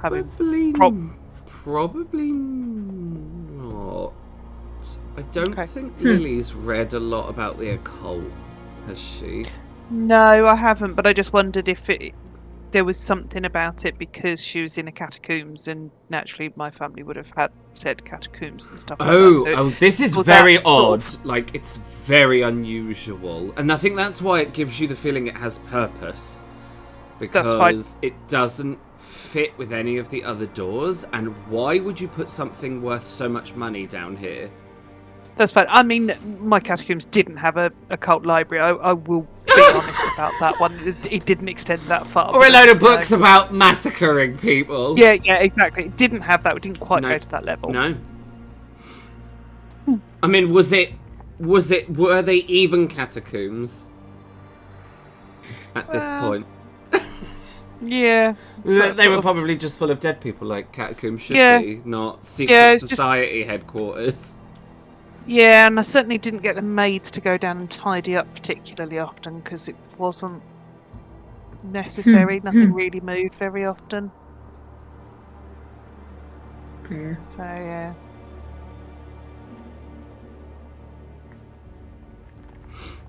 Oh, damn lantern. Pick the lantern up and not me.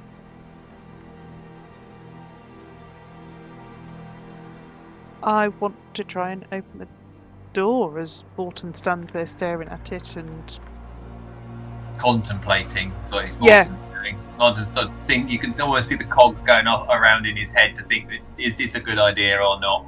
We've got no other way to go. We've got to go forward, but I'm not sure we really do.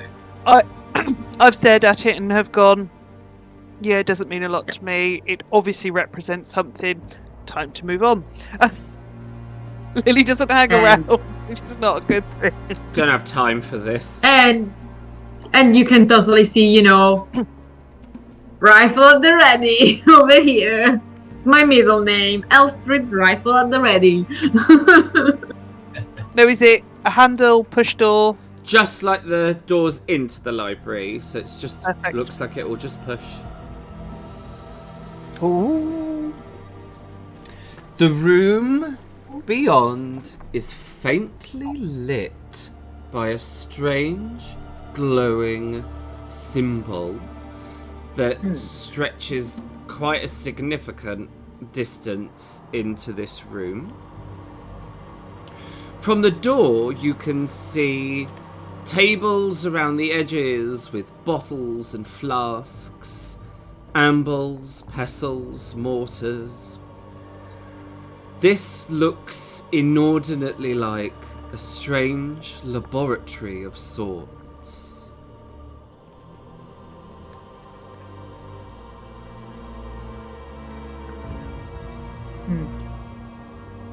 It smells clean.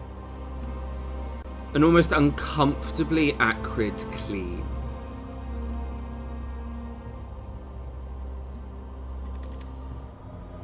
Yeah.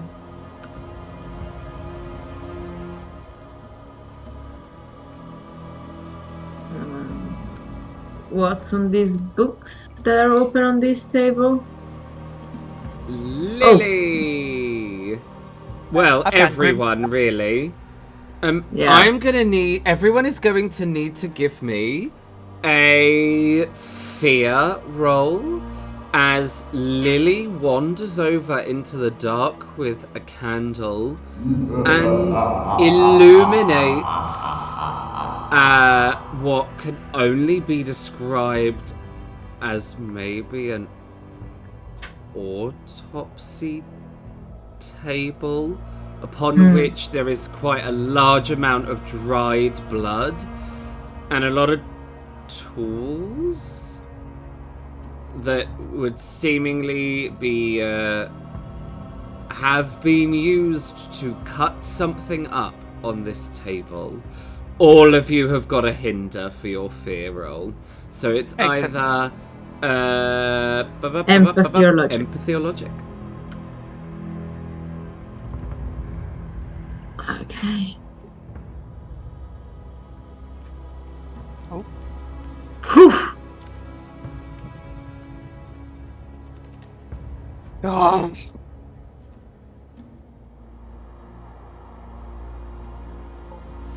Alright, Lily and Morton, you are going to need to take a mental condition.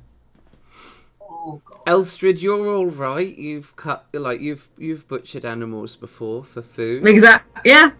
Makes sense. Okay. The true horror for Lily Yeah. and Morton comes with the way the mind works. In so much as, from what you have read and from what a ghost has told you, people were cut up in here.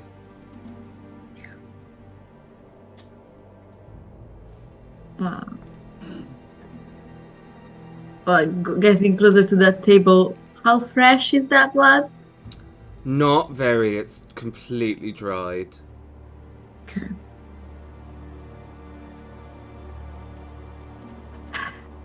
Well. Elsa kind of wants to go close to this book because it's, you know, middle of the room, very centerpiece. Yeah. What's on it? You've already seen this book before. No, wait. You've seen its twin. This book is the twin of the one in the hall under the mountain. Where what? that book tells you how to free Vaesen from Yeah. occult traps and bindings. This book tells you how to bind Vaesen to your will.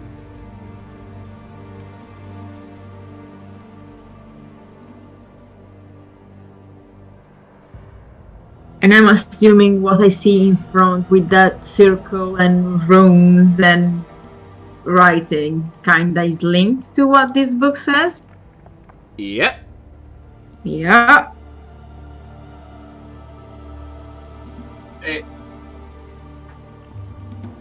Can Morton approach the circle? I'm going to approach the circle, but not go into it directly yet. Okay.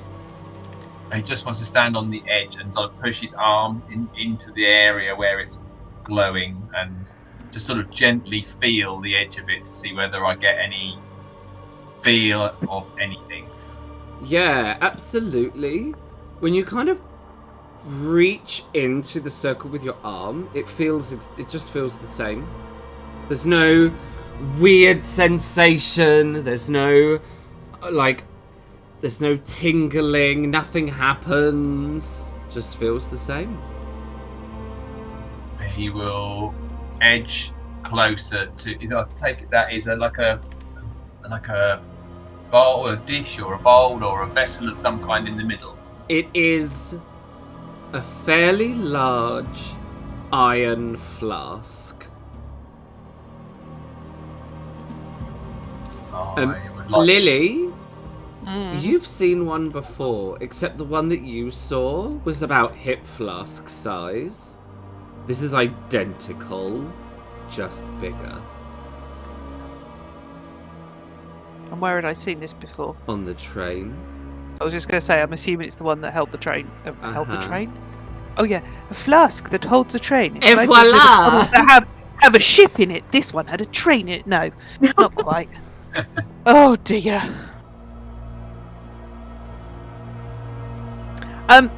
Before I say anything about this flask, I'm going to pretend to be looking in this corner.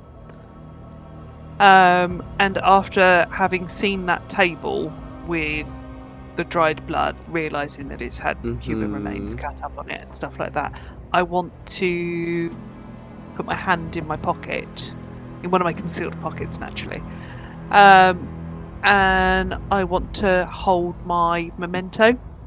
Yeah. So that I can remove said mental condition. Yeah. So, you are going to hold onto your memento. You're going to cling onto it and try to feel its calming influence. But in the corner of this room, as you edge a little bit closer,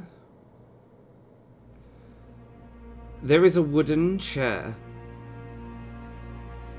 Surrounding it is some sort of occult symbol painted onto the floor in what can only be described as blood. And there is pools of dried blood at the base of this chair. A chair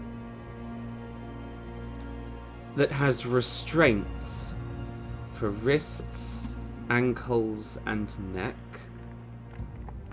A chair that itself is covered in blood. And no matter how hard you cling onto your memento, the discovery in this corner is even worse than the table. Because you would only need to restrain something while you cut it up if it's alive. And the sense of the room changes for you, Lily, and it turns... It's so clean, so precise, so surgical. This isn't a torture chamber, this isn't a prison, this is a laboratory. Unspeakable things have happened here.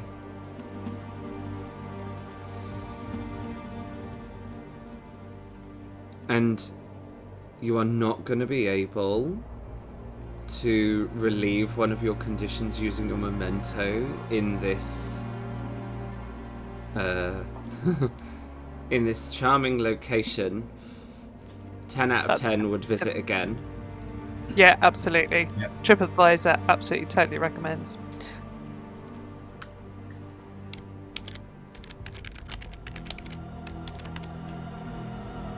That is absolutely fine.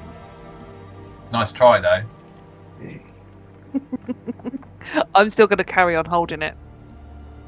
So I've just got my hand in my pocket. In my now semi-dry, crusty dress. Seeing the book that is on the table, since you told me it's the twin of the one that I already see, does it ring a bell on the ritual that needs to be done to unbind Vaesen? Because last time I tried remembering and I couldn't. So the book is filled with, like, it's not, this is not one great big recipe that you follow from page to page. It's like a book of hundreds of recipes. It's a spell book. That's what this is. It's a grimoire filled with spells. This one is filled with spells on binding Vaesen to your will. The other is basically how to undo all that work. You would kind of need to know it. For this example, the spell in front of you is how to bind a spirit into this iron bottle so that you can take it with you and have it as a slave. You would need to go to the equivalent page in your book on how to release it from this iron bottle. Fair.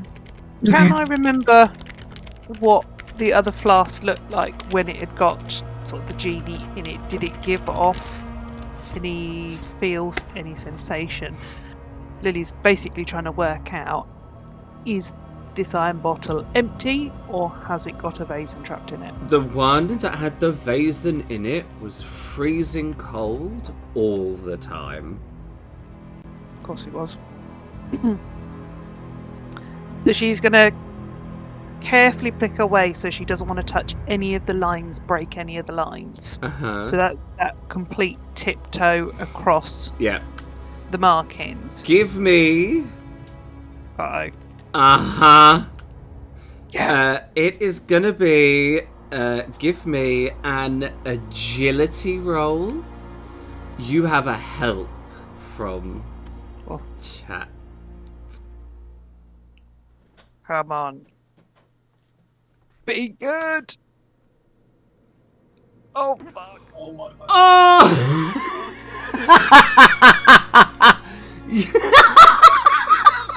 You try and nimbly tiptoe your way through the lines and in towards this bottle. Morton, you watch, and there is this horrible moment where you see Lily slide the smallest distance in her still soggy shoes. She slides only the tiniest little distance, and several things happen all at once. The first thing to happen is the illumination from the circle disappears. The second thing to happen is that there is suddenly the sound of a door slamming shut. And the third thing that happens is the candle that Lily is holding, it goes out, and you hear the sound of something giggling in the darkness. Something. And we are going to go into initiative. I was going to say, Lily swears. Nobody hears it. No one but she hears a thing. Definitely swears. No one hears a thing. I mean, if nobody hears the swear, did it really happen? Exactly. That is for you lot to work out. Because you can't see my mouth because it's now dark.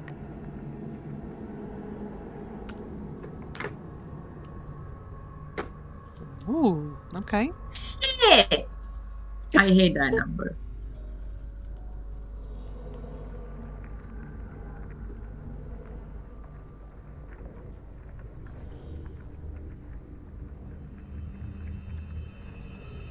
I really appreciated that reaction of.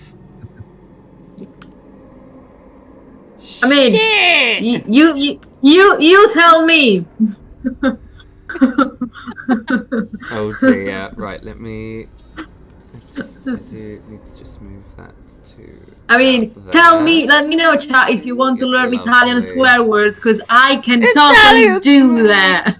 Oh my god. I can only apologise, chat, for the behaviour of my cast members. Alrighty then. What did I get? Ooh. Ooh, what's that? Really nice half number. Alright, here we go. Into combat.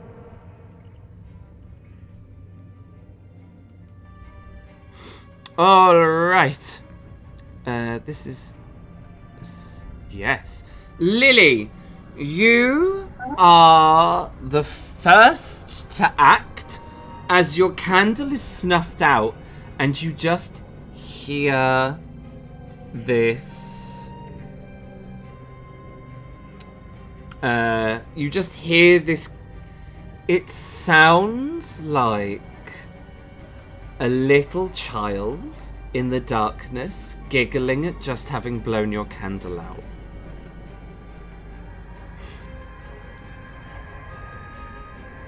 Excellent.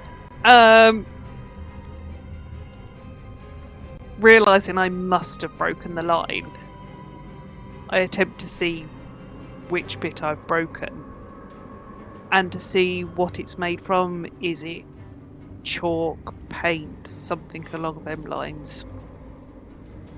And have I seen anything similar to that in the room in which to join the lines back together again? Ooh, good shout. Give me a vigilance roll. As is. Well, I don't know what we've got. We have a help! Woohoo! Come on, roll 20. Be nice to me, please. Yeah! Yay!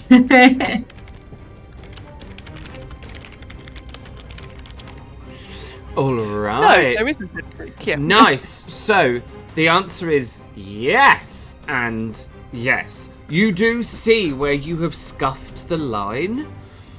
And you do remember that to the north of you on the map, there was a table filled with jars, all of which looked like paint, chalk,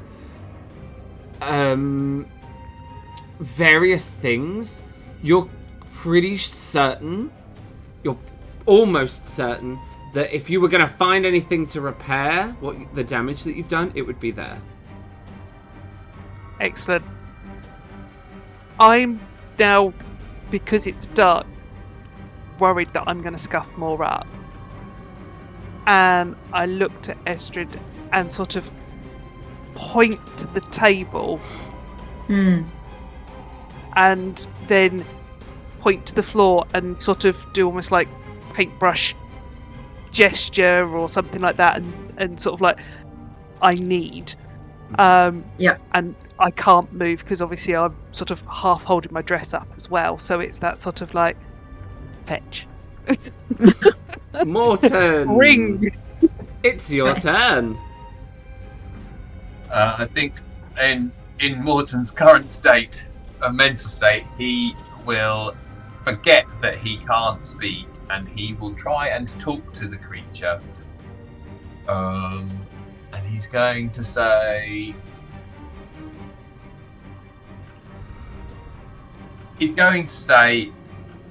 we're here to meet those that are involved with the Rosenburger Cross. Can you help us? Okay. Anything else? I'm going to move because I've kind of put the lantern in the middle of the room, but I'm going to move across the line to where the lantern is. Mm-hmm. That's going to be my turn. Okie dokie. Lily, you hear the sound of footsteps run towards you in the darkness, and you feel the tiniest little hand take hold of yours, and a teeny little voice says, "Come play."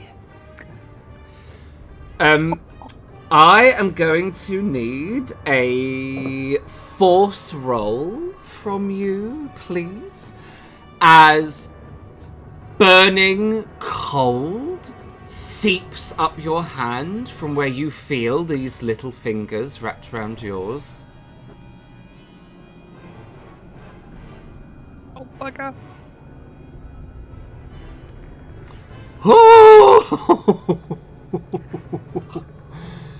Okay.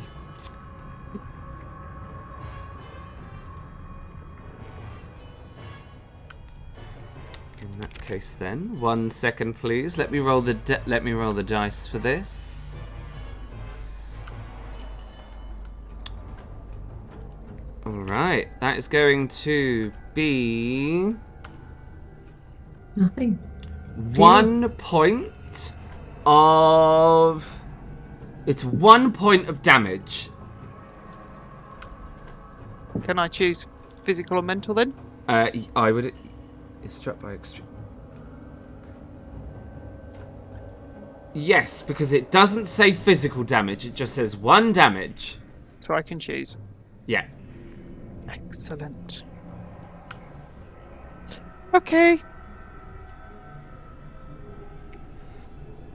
All right, Elstrad, your turn. Okay, well, I saw the gesture that Lily was making. I see the situation, so I am gonna go. I remember I saw both stuff on this side and some stuff on this side of the room. Yeah. Which one would have looked closer to what this circle is made of? I pointed north. North? Okay, cool. So I'm gonna go straight there to try to get some of that. Okay.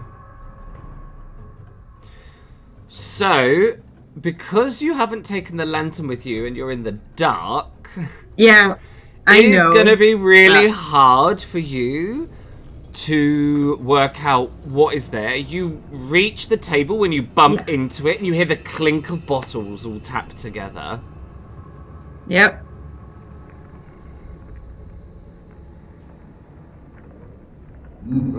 I'll still try to get stuff. Alright.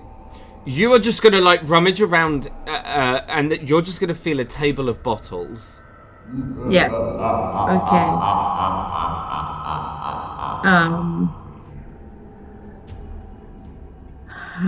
So the stuff that makes the circle has like a specific smell or anything that would help me recognize what it is. I mean, you can. I'm so sorry. Chat is killing me. Chat, what are you doing? I mean, you've got 4 hinders lined up for you. Yeah. So you grab up some bottles and realise that I mean, you wouldn't know about Colonel Sniffington, but you are going to embody Colonel Sniffington as Elstrid begins to open bottles and sniff their contents. If nothing is, evidently linked to what's being used to the on the floor, I will bring everything closer to the light. But anything familiar or useful? I feel like Scotty. I need smell help. All right, I will leave you there sniffing the bottles. Lily, it's your You turn. don't even let me roll. You don't even let me roll. There are a lot of bottles.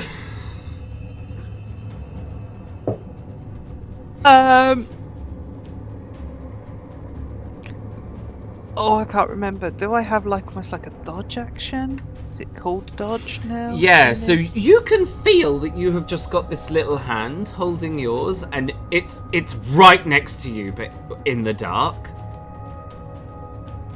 Love it. Again, Lily doesn't want to move because she's desperate to get this line back up and hopefully bring the protection back into the room. Not knowing whether it will or it won't, but it just makes sense to her. So she doesn't want to move, but she wants to draw her hand away and try and stop it getting her again. So almost like a dodge without moving a huge amount, if that makes sense. Yeah, absolutely. So you're going to want to break free as a conflict action. So you'll need to do a force roll to try to break free. You have a hinder, by the way, because chat love you. Because chat love me, thanks. Right. Oh,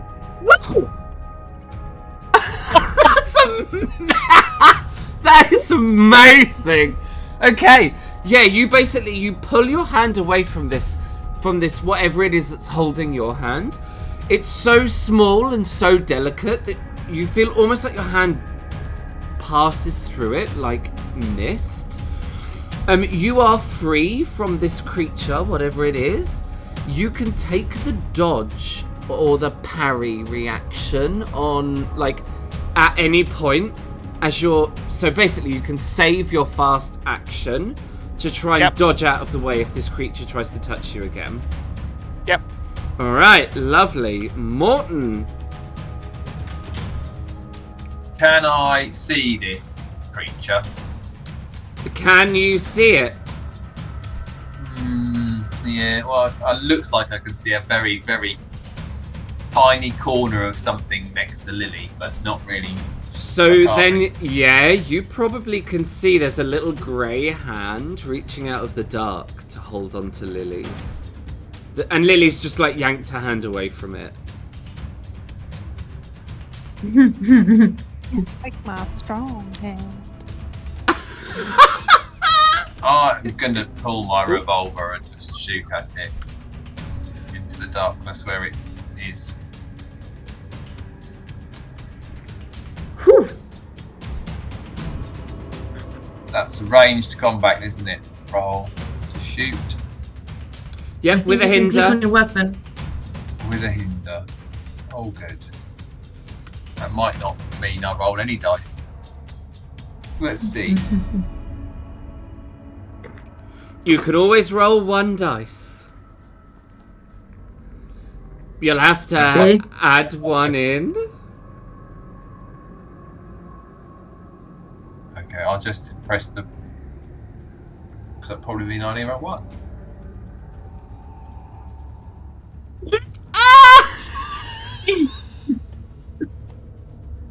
What's happening? One dice rolls are going. Oh, just this use is one. wild. You have a revolver, don't you? I do, yes. Okay, you pull out a revolver. It goes off in this room and it echoes through the chamber. It cracks through this room, and you hear the sound of the bullet, like, smash into the wall beyond. You hear a little scream come out of the darkness, followed by the sound of a little child crying. Sobbing, even, from the dark. Anything else, Morton? No. Stay where I am, next to the lantern. Okay. It is, whatever this thing in the darkness, it is its turn. I am going to need a...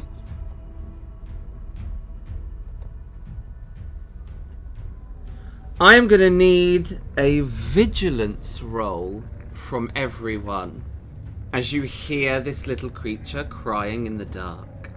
There are 2 hinders on the board.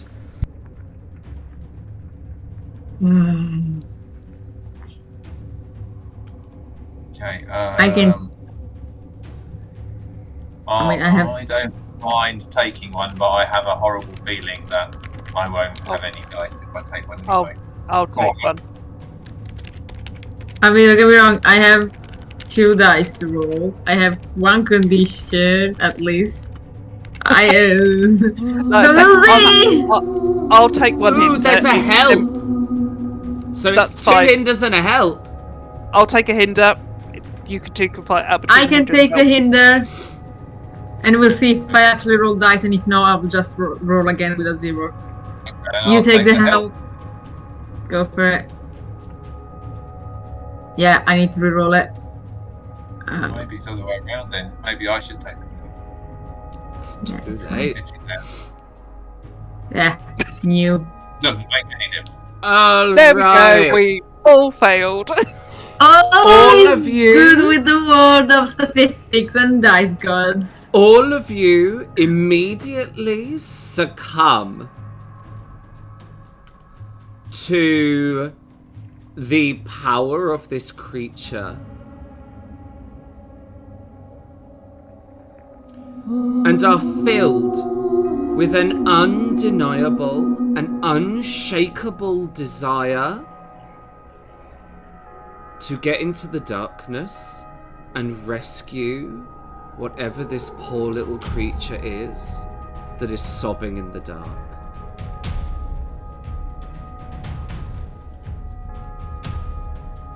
Why wouldn't you?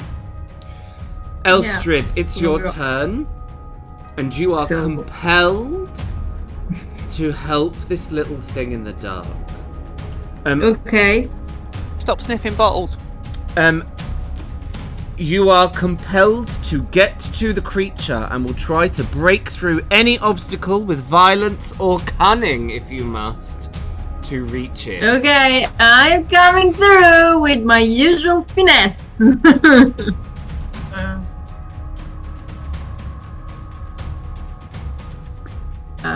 Okay, I guess I'm stepping closer.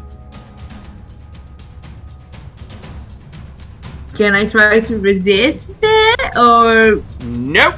I failed that roll? So, okay, cool. I'm getting closer. That's it. You tell me what's happened now. Nothing happens.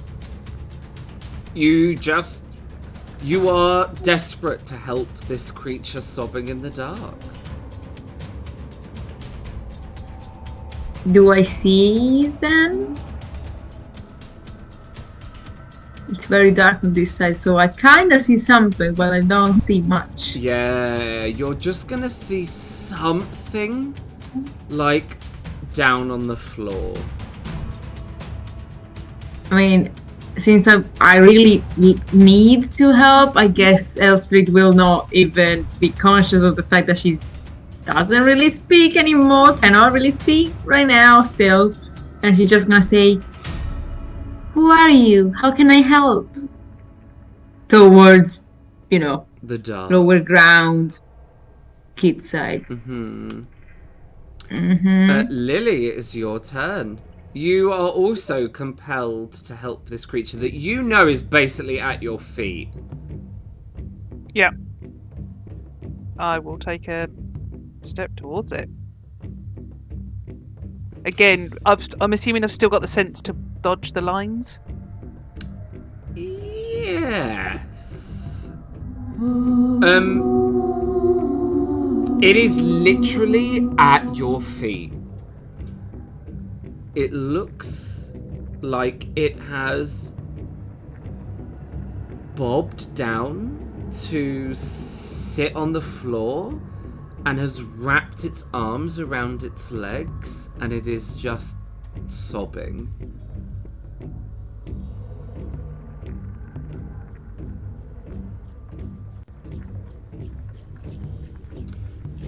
Anything, Lily? Oh, it's really hard. Lily would probably, again, with that semblance, knowing not to break the lines, sort of gather her skirt so she could bob down to it, as just because it's compelling. Okay, Morton. Everything in my brain is going, don't do it, don't do it. But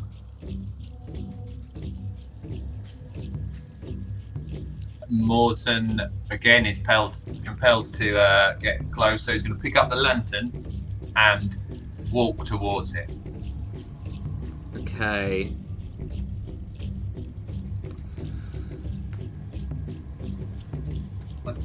Take it, I can get all the way Now, over there. technically and officially, you should now all do a fear check, but you are not going to, because you are under this creature's influence, and so you're not thinking straight. For all three of you, you see a little child sitting on the floor with its arms wrapped around its legs and its face buried in its knees, crying. That is what Question, GM. Yeah. Can I roll for Scuddy? As in, can Scuddy have actions right now?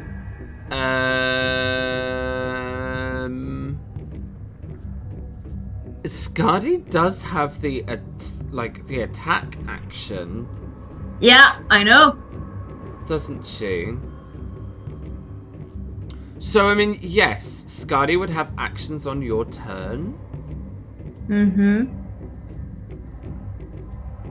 I know it takes some time because she's in the different zone, but so can she technically starts moving towards me? I mean, if you believe that Scuddy would run over to you, then yes. Yes, she would. Okay, it'll be on your turn.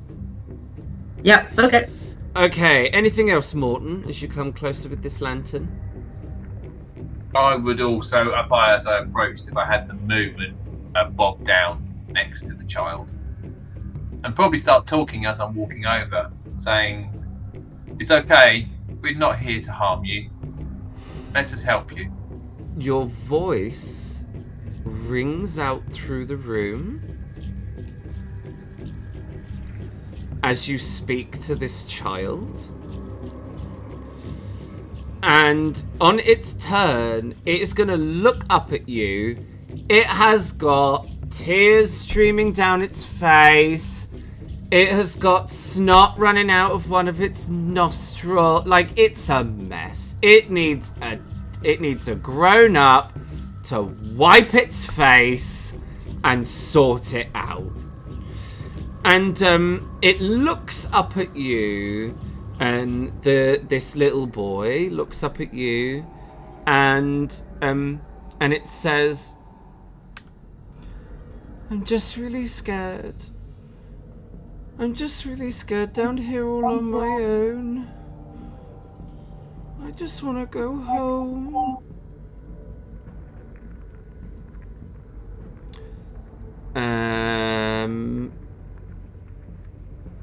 And we are going to come out of combat. Now, we're going to come out of combat because it actually doesn't mean you harm. So we'll drop out of combat. Okay.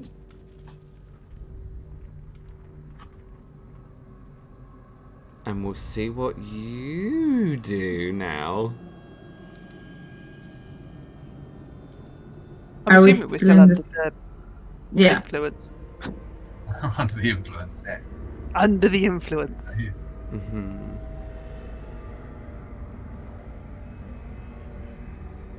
I think Morton would carry on trying to comfort it and saying, we don't want to hurt you. What?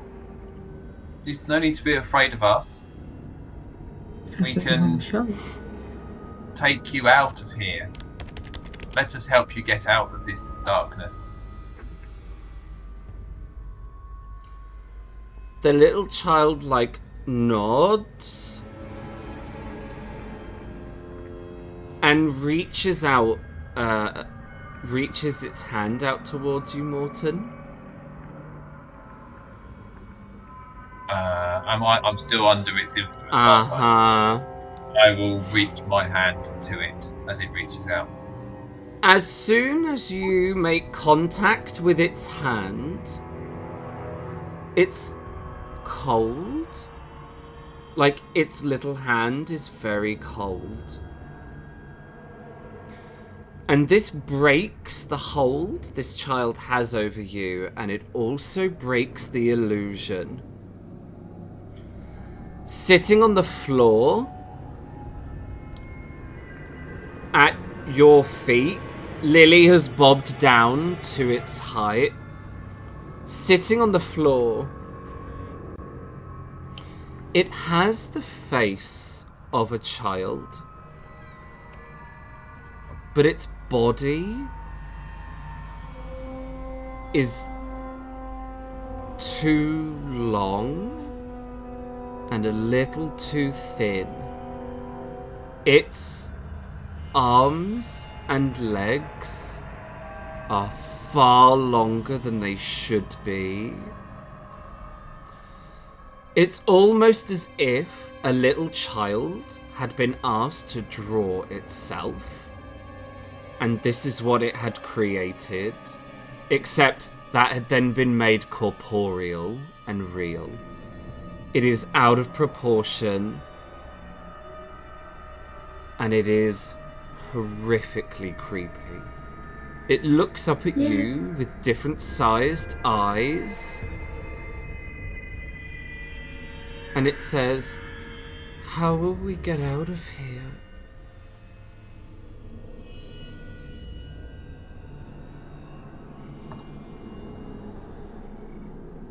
We'll go back the way we came. We'll work something out.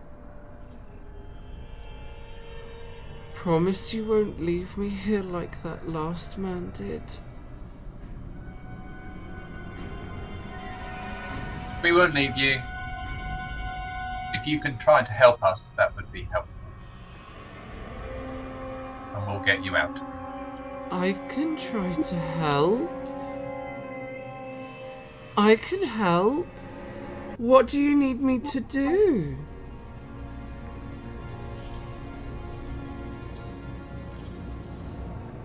And I'll let you know. It's at this point that it relinquishes the grip it has on you all. Lily, you realise that you're now kneeling down in front of this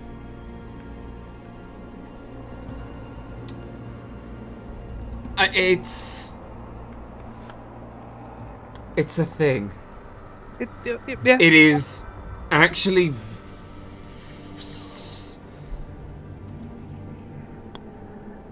I'm taking I've heard, obviously, this whole conversation, and though it's released yes. its thing, I've still understood and remember exactly what's you've gone heard on. everything that's been said. It's not like I've woken up from a trance or something No, like that. it's just the illusion Has dropped. and the need to help has dissolved. Okay. Okay. I probably rather than being so leaned in, I probably rock back slightly further on my heels, but don't actually get up. Not to startle it, and weirdly enough, Lily has that probable sort of mothery, nurturing side that you've not seen throughout this entire thing, you know. Lily can be nice. Just depends who you are. Fair. Yeah. Children are different. And she'll go, how long have you been here? I don't know. There was a nice man. He was nice. He had a cat. I gave the cat a cuddle, and then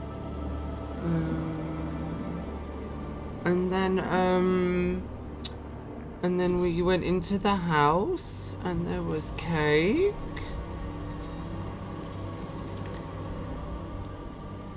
And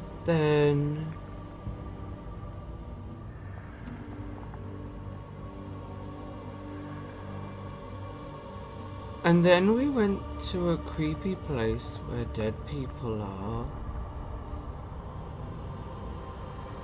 And then there was a library.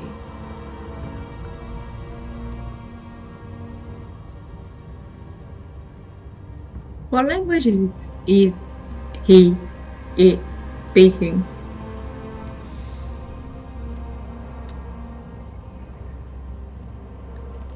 It's speaking Danish,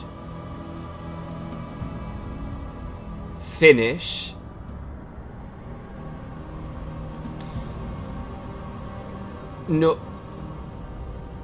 Norwegian.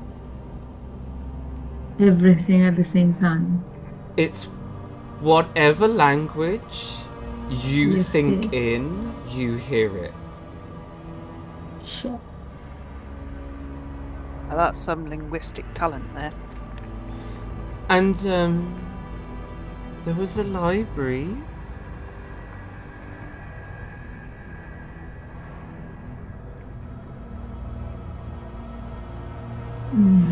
And then we came through a strange door.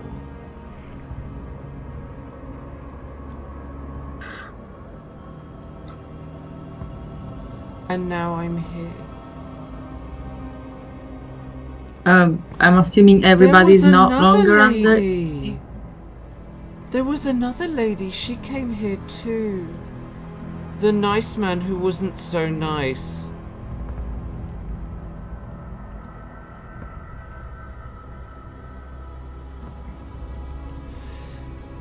He did things to her in here and made her cry. What colour hair had Audrine got? Did the Revenant have a hair colour? Sounds weird. No, she did, didn't she? Was it dark? It was dark hair. Yeah, I was just looking I through think my it notes. was- Hadn't got Someone That please written. I have wrote- notes. I mean, it depends on the. If I'm not mistaken, the token had like reddish, brownish hair. Yeah, I think, the token had long red hair. Yeah, okay. Yeah. But I I don't don't- know if that's because that's the that's the artwork for this creature. Yeah. Not sure I made notes on her hair colour. No, sorry. No, I remember because I thought she's the one from the painting, and she isn't. Because I asked, so I Yeah. thought it was the same because of the red hair. And I asked the Vaesen, this lady, did she have darkish hair? Yeah, I think so. It was all very red when he was finished, though.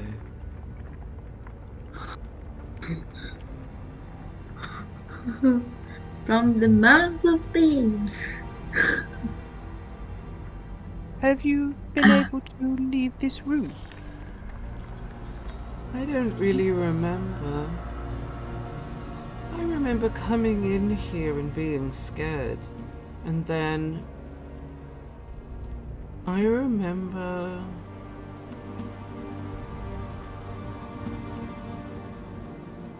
I don't really remember what happened. It is okay. Don't worry. That bit is not important. Can we go now? It's really horrible in here. Is everybody... Am I as well not under the thrall again? Yeah, still? you are freed from it. Do I believe any words this kid is saying? Give me an observation roll. You have a help. Great.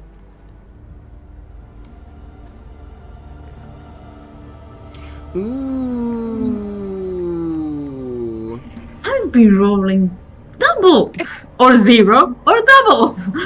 Ooh. All or nothing. All or nothing. So, Yes. In so much as this child seems very innocent. And this thing doesn't have any reason to lie to you that you know of. Fine. But it is definitely a Vaesen. And they don't think the same. I mean, Elstrad is very aware that Vaesen don't think the same way. Fine. what are you talking about? I've only seen very nice wealth, though. Like, you know. I mean, Gaetir for Gate- one. Exactly. I have exactly Gaither in mind. Gaither is so well spoken, direct, very society, you know, based, grew up, like, you know, she knows her place. Mhm. Absolutely. I will point to the metal flask and say to this child, does the flask mean anything to you? And I want, as I put my hand towards it, do I see any reactions or anything like that? That if I'm going to It's touch it. open. The lid has come off of the bottle and is hanging on its neck. So the lid is attached to a chain that is attached to the neck of the bottle. The bottle is now completely open. And it wasn't when we walked in. No, it was closed when you walked in. Excellent. I want You've does the seen child this react to it? before, Lily. You think that what you did was by scuffing whatever this circle thing is on the floor, you let this creature let itself out of the bottle. Its body stays completely still, but its head twists all the way around so that it can look at the bottle. And then its head finishes twisting all the way around so it can look back at you, Lily, and it just shrugs its shoulders. I don't know. But I'd really quite like to go now because it's really horrible in here. Okay. I don't want to be here when that man comes back. He made that lady cry a lot. I will be honest, I don't want to be here when he comes back either. I am going to touch the bottle and then I'm going to carefully walk out of this circle. Do you wish to join us? Okay, as long as I can go home. Let's get out of here first, and then we can work out where home is. It tries to get up off of the floor. And it doesn't so much get up off of the floor as just rearrange itself. And you realise it's not corporeal at all, as it kind of deforms into almost like a mist and then reforms again into the shape of a child. This time much closer, but still not quite in proportion. It's very unnerving looking at it as it sort of stands there. And what is even more unnerving still is that the child now looks like Morton. It seems to have like reformed it. It's almost like the child has forgotten what shape it should be and is just trying to either remember or copy, but in a childlike way. And it's really not doing the best job. What are you trying to say? What's wrong with Morton? Nothing. It's just, this is more like a child's interpretation of what Morton looks like.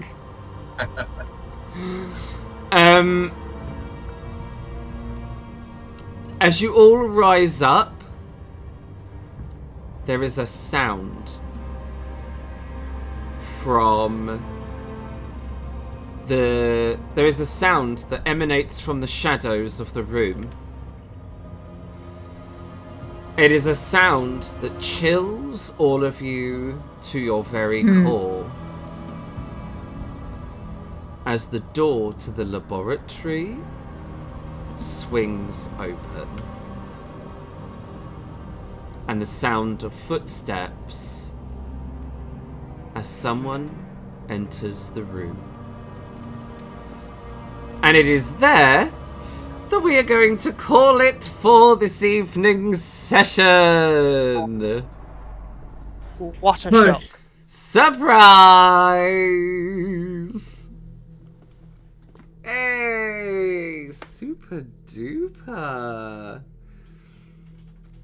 All right, we're a little bit over. We're only 8 minutes over. Yeah, We're a little over.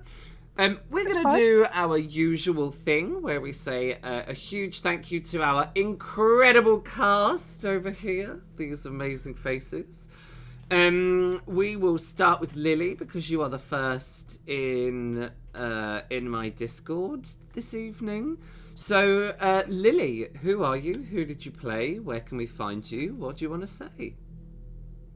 Yeah, I'm Lily. I've been playing... Oh no, I'm Charlie. There we go again. I'm playing... I'm obviously tired. I've had far too much horror thrown at me this evening. There was a lot of horror this evening. There's a lot of horror. Yeah, you can't find me anywhere, though I do occasionally appear on different Twitches, either with Mutinous Mikey and Dapper David playing Sea of Thieves, but other than that, my social media type escapades are pretty limited to few and far between. Going with maybe once a year posting if you're lucky. So yeah, want to say absolute fantastic playing with you guys. I'm sorry I've got us into a lot of trouble this evening. Thank you, GM, for scaring the bejeebers out of me throughout most of this evening. Yeah, just loved it. It's been great fun. Thank you ever so much. Thank you very much. Morton, you're next on the list. Morton, who are you? Who did you play? Where can we find you? What do you want to say? I'm Gus, and I've been playing Morton Thorsby tonight. You can find me, well, mostly today. You could have found me in my garden cutting my grass. So that's my body, really. So You won't find me on social media, not particularly easily. I don't really post very much. But anyway, it's been lovely to be here as always. Thoroughly enjoyable, and thank you to my fellow cast members and Luke for a lovely evening again. It's been great. Thoroughly enjoying it. Looking forward to next week already. You are very, very welcome. And lastly, but by no means least, Elstrid, who are you? Who did you play? Where can we find you? What do you want to say? Hey, well, I am Sarah. I play Elstrid whenever I manage to pronounce her name, except that's the start, because it's the second week in a row that I cannot manage to say Elstrid Jensen. So Elstrid Jensen, Elstrid Jensen. Fine, it's gonna come out smooth next time. Yes, I want to thank my cast members. Like, it was great playing with you tonight. Thank you, Luke. The session is always amazing. And weirdly enough, you can find me on Instagram. I created an account for all my cosplay adventures. It's under spik.craft, spik.craft. And that's mainly it. And for the people that requested access to my other account that I was mentioning before, please move along to the other one. That's probably going to be the one that I'm going to reply on. Yeah! You can find it in the chat. Our lovely mod has just added it in there for you. If you are catching up on our YouTube, head on over to our Twitch channel, and in the About Us section, we have a little set of links devoted to the social medias for some of our cast members, so you can find it there in the About Us section on the Twitch channel. I'm Loki. I was the game master for today's session. I am the evil mastermind behind all of the horror in that we had this evening. And all of the storytelling that we get here on the Society. You can find me here, obviously, and all of the Society socials are available in the About Us section of the channel below. I think they're like in the corner on the YouTube. You should be able to find us. Follow us on social media. You can find me there. Chat with me. We talk games and the Society, and we post behind the scenes footage and all sorts of things like that. So do go and find us over there. If you are interested in seeing me as a player, you can do so over on Grumpy Battersby's channel every other Thursday, where I play Flink the Hacker in Grumpy Battersby's Judge Dredd and the World of AD 2000 campaign that is going on over there. That is us. We're going to head over to the credit roll while I talk nonsense and look for someone to raid over to. One last huge thank you to our incredible cast. A round of applause. You are all amazing. I couldn't do this without you. So we will say goodbye to without you. We should say goodbye to our cast members as we head on over to the credit roll. And here we go. Over here, you will see the credits rolling for all of the other incredible contributors to our channel. If you saw anything that you liked in our stream this evening that you want in your games, please don't hesitate to follow the links and go and check out all of these incredible contributors. We will be back next. I'm being quite bold all of a sudden, saying we will be back next week when I haven't actually asked the players yet. Players, are we back next week? Then we will be back next week to carry on with this dark and thrilling tale. So it'll be the same time, same place next week. For more creepy horror, spooky ghosts, crazy cats, and massacre stories, because this is the Society and they're all the things that you came here for, I'm sure. So, without further ado, I'm going to look over at my friendly moderator assistant for our raid channel.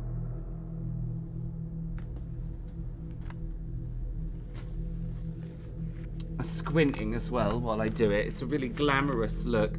So we're going to be heading over to Table Story, who are currently playing Star Wars Rise of the Apprentice. Right, let's do this. /raid. Table Story. I'm going to hit the enter button. Let's see if this works. And the raid has been created. Amazing. The last thing that I want to do before we head on over and raid out is to say a huge thank you to all of you, our audience. Everybody who comes along and watches our show, we want to say a huge thank you to you. We would be playing this game all together because we love it so much, but the opportunity that we have to share our passion for the game and the fun that we have with you guys is really the reason that we come on stream every week, and it is an absolute pleasure and a joy to be here telling these ridiculous stories in the spooky horror for all of you. So without you, we wouldn't be here. So a huge thank you to all of you incredible audience members. I'm just going to go and check the number because I have one favor left to ask of you all. We have 99 followers. 99. Please go and tell everyone you know how fabulous we are. We only need that one person to get us to hit our goal of 100 people. And with that, as I ask you, please help us to hit our goal of 100 people. We are heading over now to Table Story for Star Wars Rise of the Apprentice.